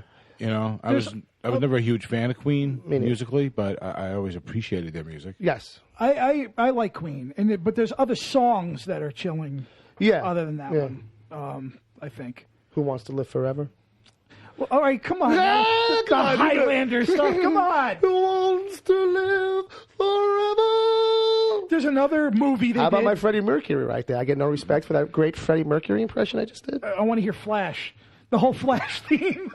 Won't you ride my bicycle? Ride my bike. If you know what he means. All right. Okay. Ed's here. I'm sorry. I woke you up. I'm sorry. Do we have to introduce him to those songs too? I wanted to He was nominated for a Globe. Yes, I understand. Who, Ed? Yeah, no. So Rush was from 1991. I knew that. I know that. Yeah. Do you want to? Do you know the movie? No, he looked it up, so now he has to tell you. Do you want to know the nominees for Best Original Song from that year? Yeah, and it's bullshit. All right. What do we have? I'll tell you. Like the Lion King? You want me to tell you right now? Yeah, I'll tell him right now. He doesn't have to tell me. It's like 3 fucking songs from Beauty and the Beast. It's the Robin Hood, the fucking Bryan Adams Robin Hood song. Ed is nodding to both of those comments so far. And I want to say the last one, was that 91 you said? Yeah. Oh, I was stuck. In 91. In 91. It was something really pompous. It was another big blockbuster. Something. Anything else from Disney that year? And no, because Disney got all the fucking love. Was there a what is it? Tell me. So Robin Hood. No, I said Robin Hood and the 3 Beauty and the Beast. There's one Then the one. Okay, then you didn't get was a Hook. Oh yeah, it's retarded. You listen to any of those songs. Yeah. So and then you listen to Tears in Heaven. Hook is a total throwaway movie. Give me the list, Ed. Yeah, nominees were Everything I Do It For You from Robin Hood, Prince of Thieves. Oh my God, what horrible. Then When You're Alone from Hook. Another masturbatory song. Doing 2 masturbatory hands. I'll give a little credit to Bryan Adams. I want to see what he's going to do. He's going to run out of hands. Belle from Beauty and the Beast. Be Our Guest from Beauty and the Beast. Oh, we need a camera. And the winner was Beauty and the Beast from Beauty and the Beast. That was the song Angela Lansbury. But that one called Beauty and the Beast.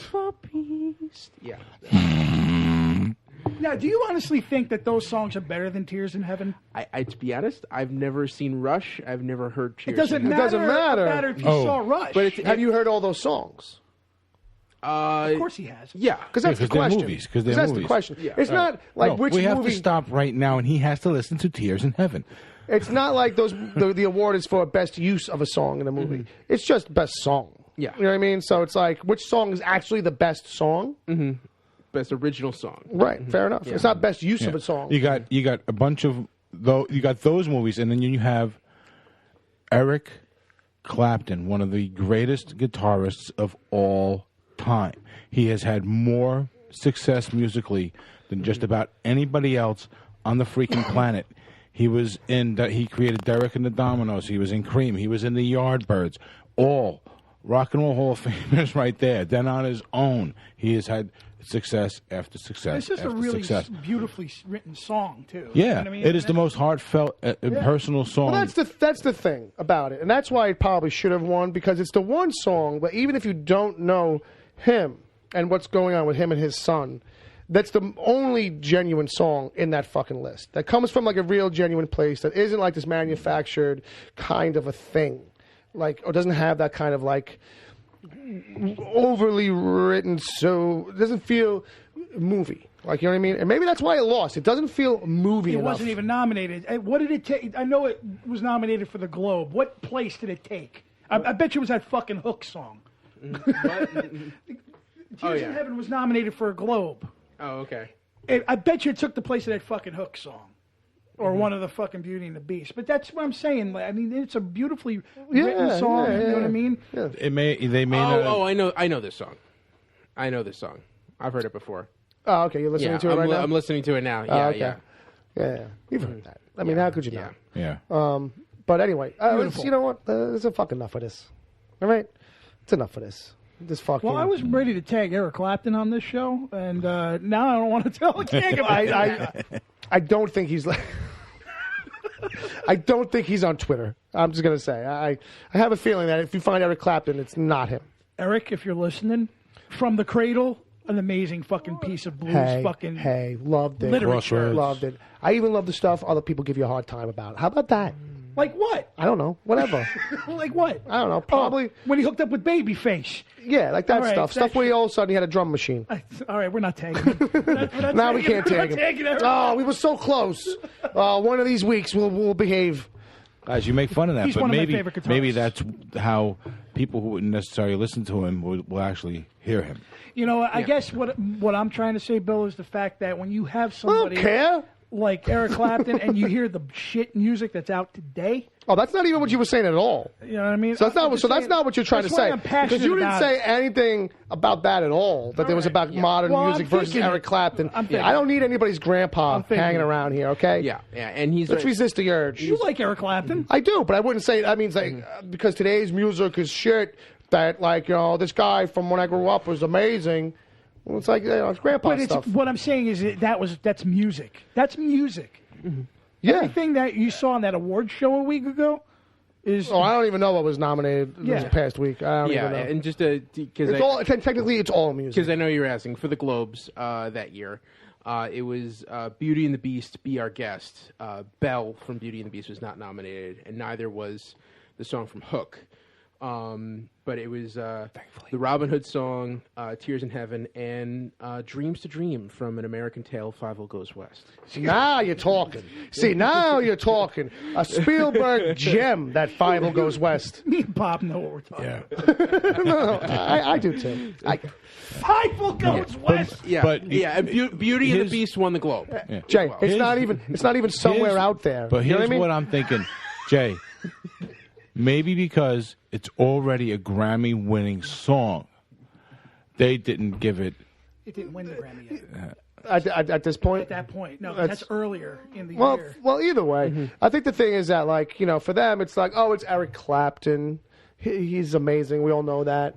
Like, this is about, these other people in film, and it probably is a political fucking thing back then too. Oh, William Gregory Scott wrote that. We've been trying to get him an award for years. Remember everything he did on the Cuyahoga Falls, or some other random thing. They don't give rock and rollers Oscars much. Mm-hmm.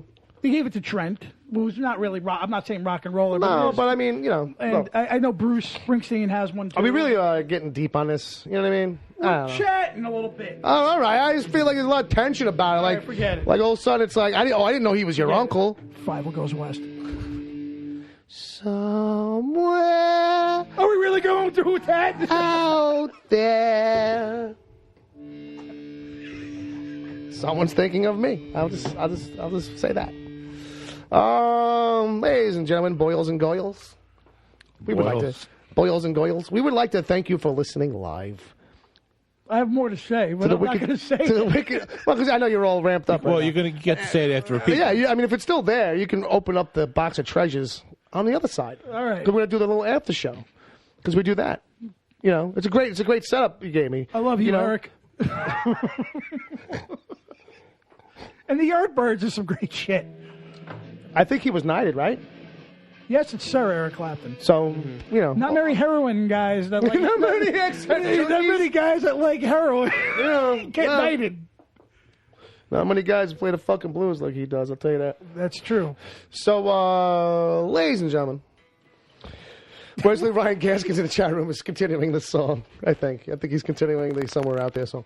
I don't know. He said he wrote something in all caps, so I thought he was singing. Yeah, we're gonna go do the after show. If you're listening live, stick around. Don't go anywhere. If you're not listening live, you should be listening live every Saturday, 7 p.m. Eastern Standard Time. Mixler.com/wicked-theory. Dash is not a word, just a literal dash, not an underscore, a dash. And there's an app for that. Mixler, Mixlr. Take us with you. Take us on the go. Chad said to go easy because Crown Royal is liquid courage.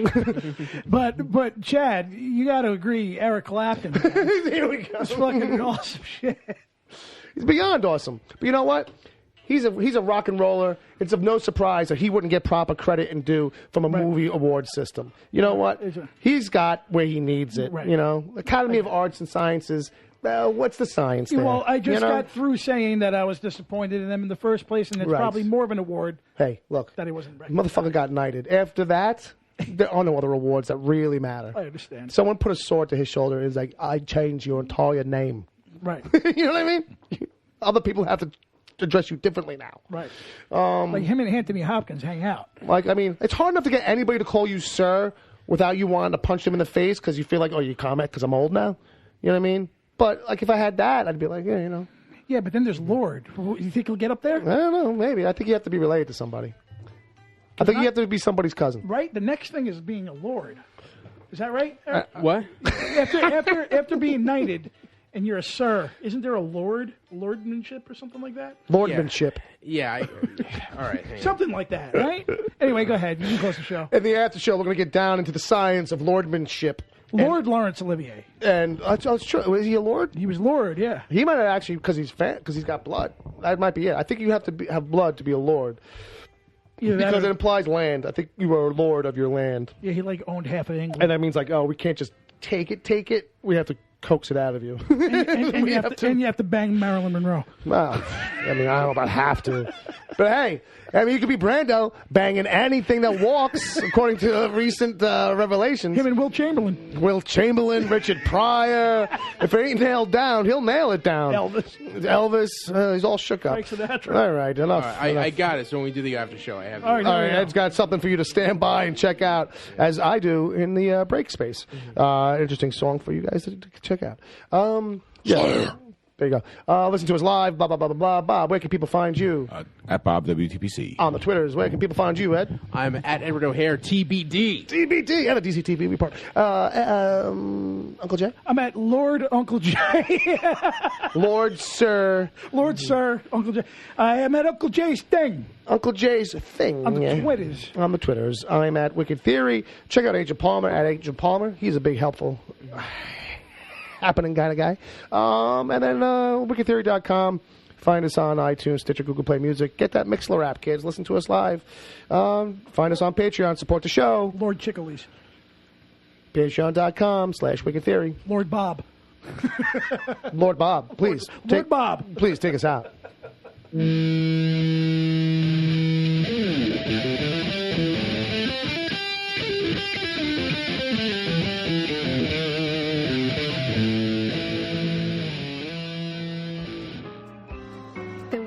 Podcast is heard live every Saturday at 7 p.m. Eastern until whenever. Just go to mixler.com/wicked-theory. Mixler is Mixlr. Sign up to join the chat. Then click the follow button to get reminders whenever the show goes live. You can find the show on iTunes, Stitcher, Google Play Music, wherever good podcasts are given away for free, and at wickedtheory.com. You can support the show at patreon.com/wickedtheory. There you can get the after show if you miss it live. God forbid. Plus other exclusive episodes. As always, send your emails to podcast@wickedtheory.com.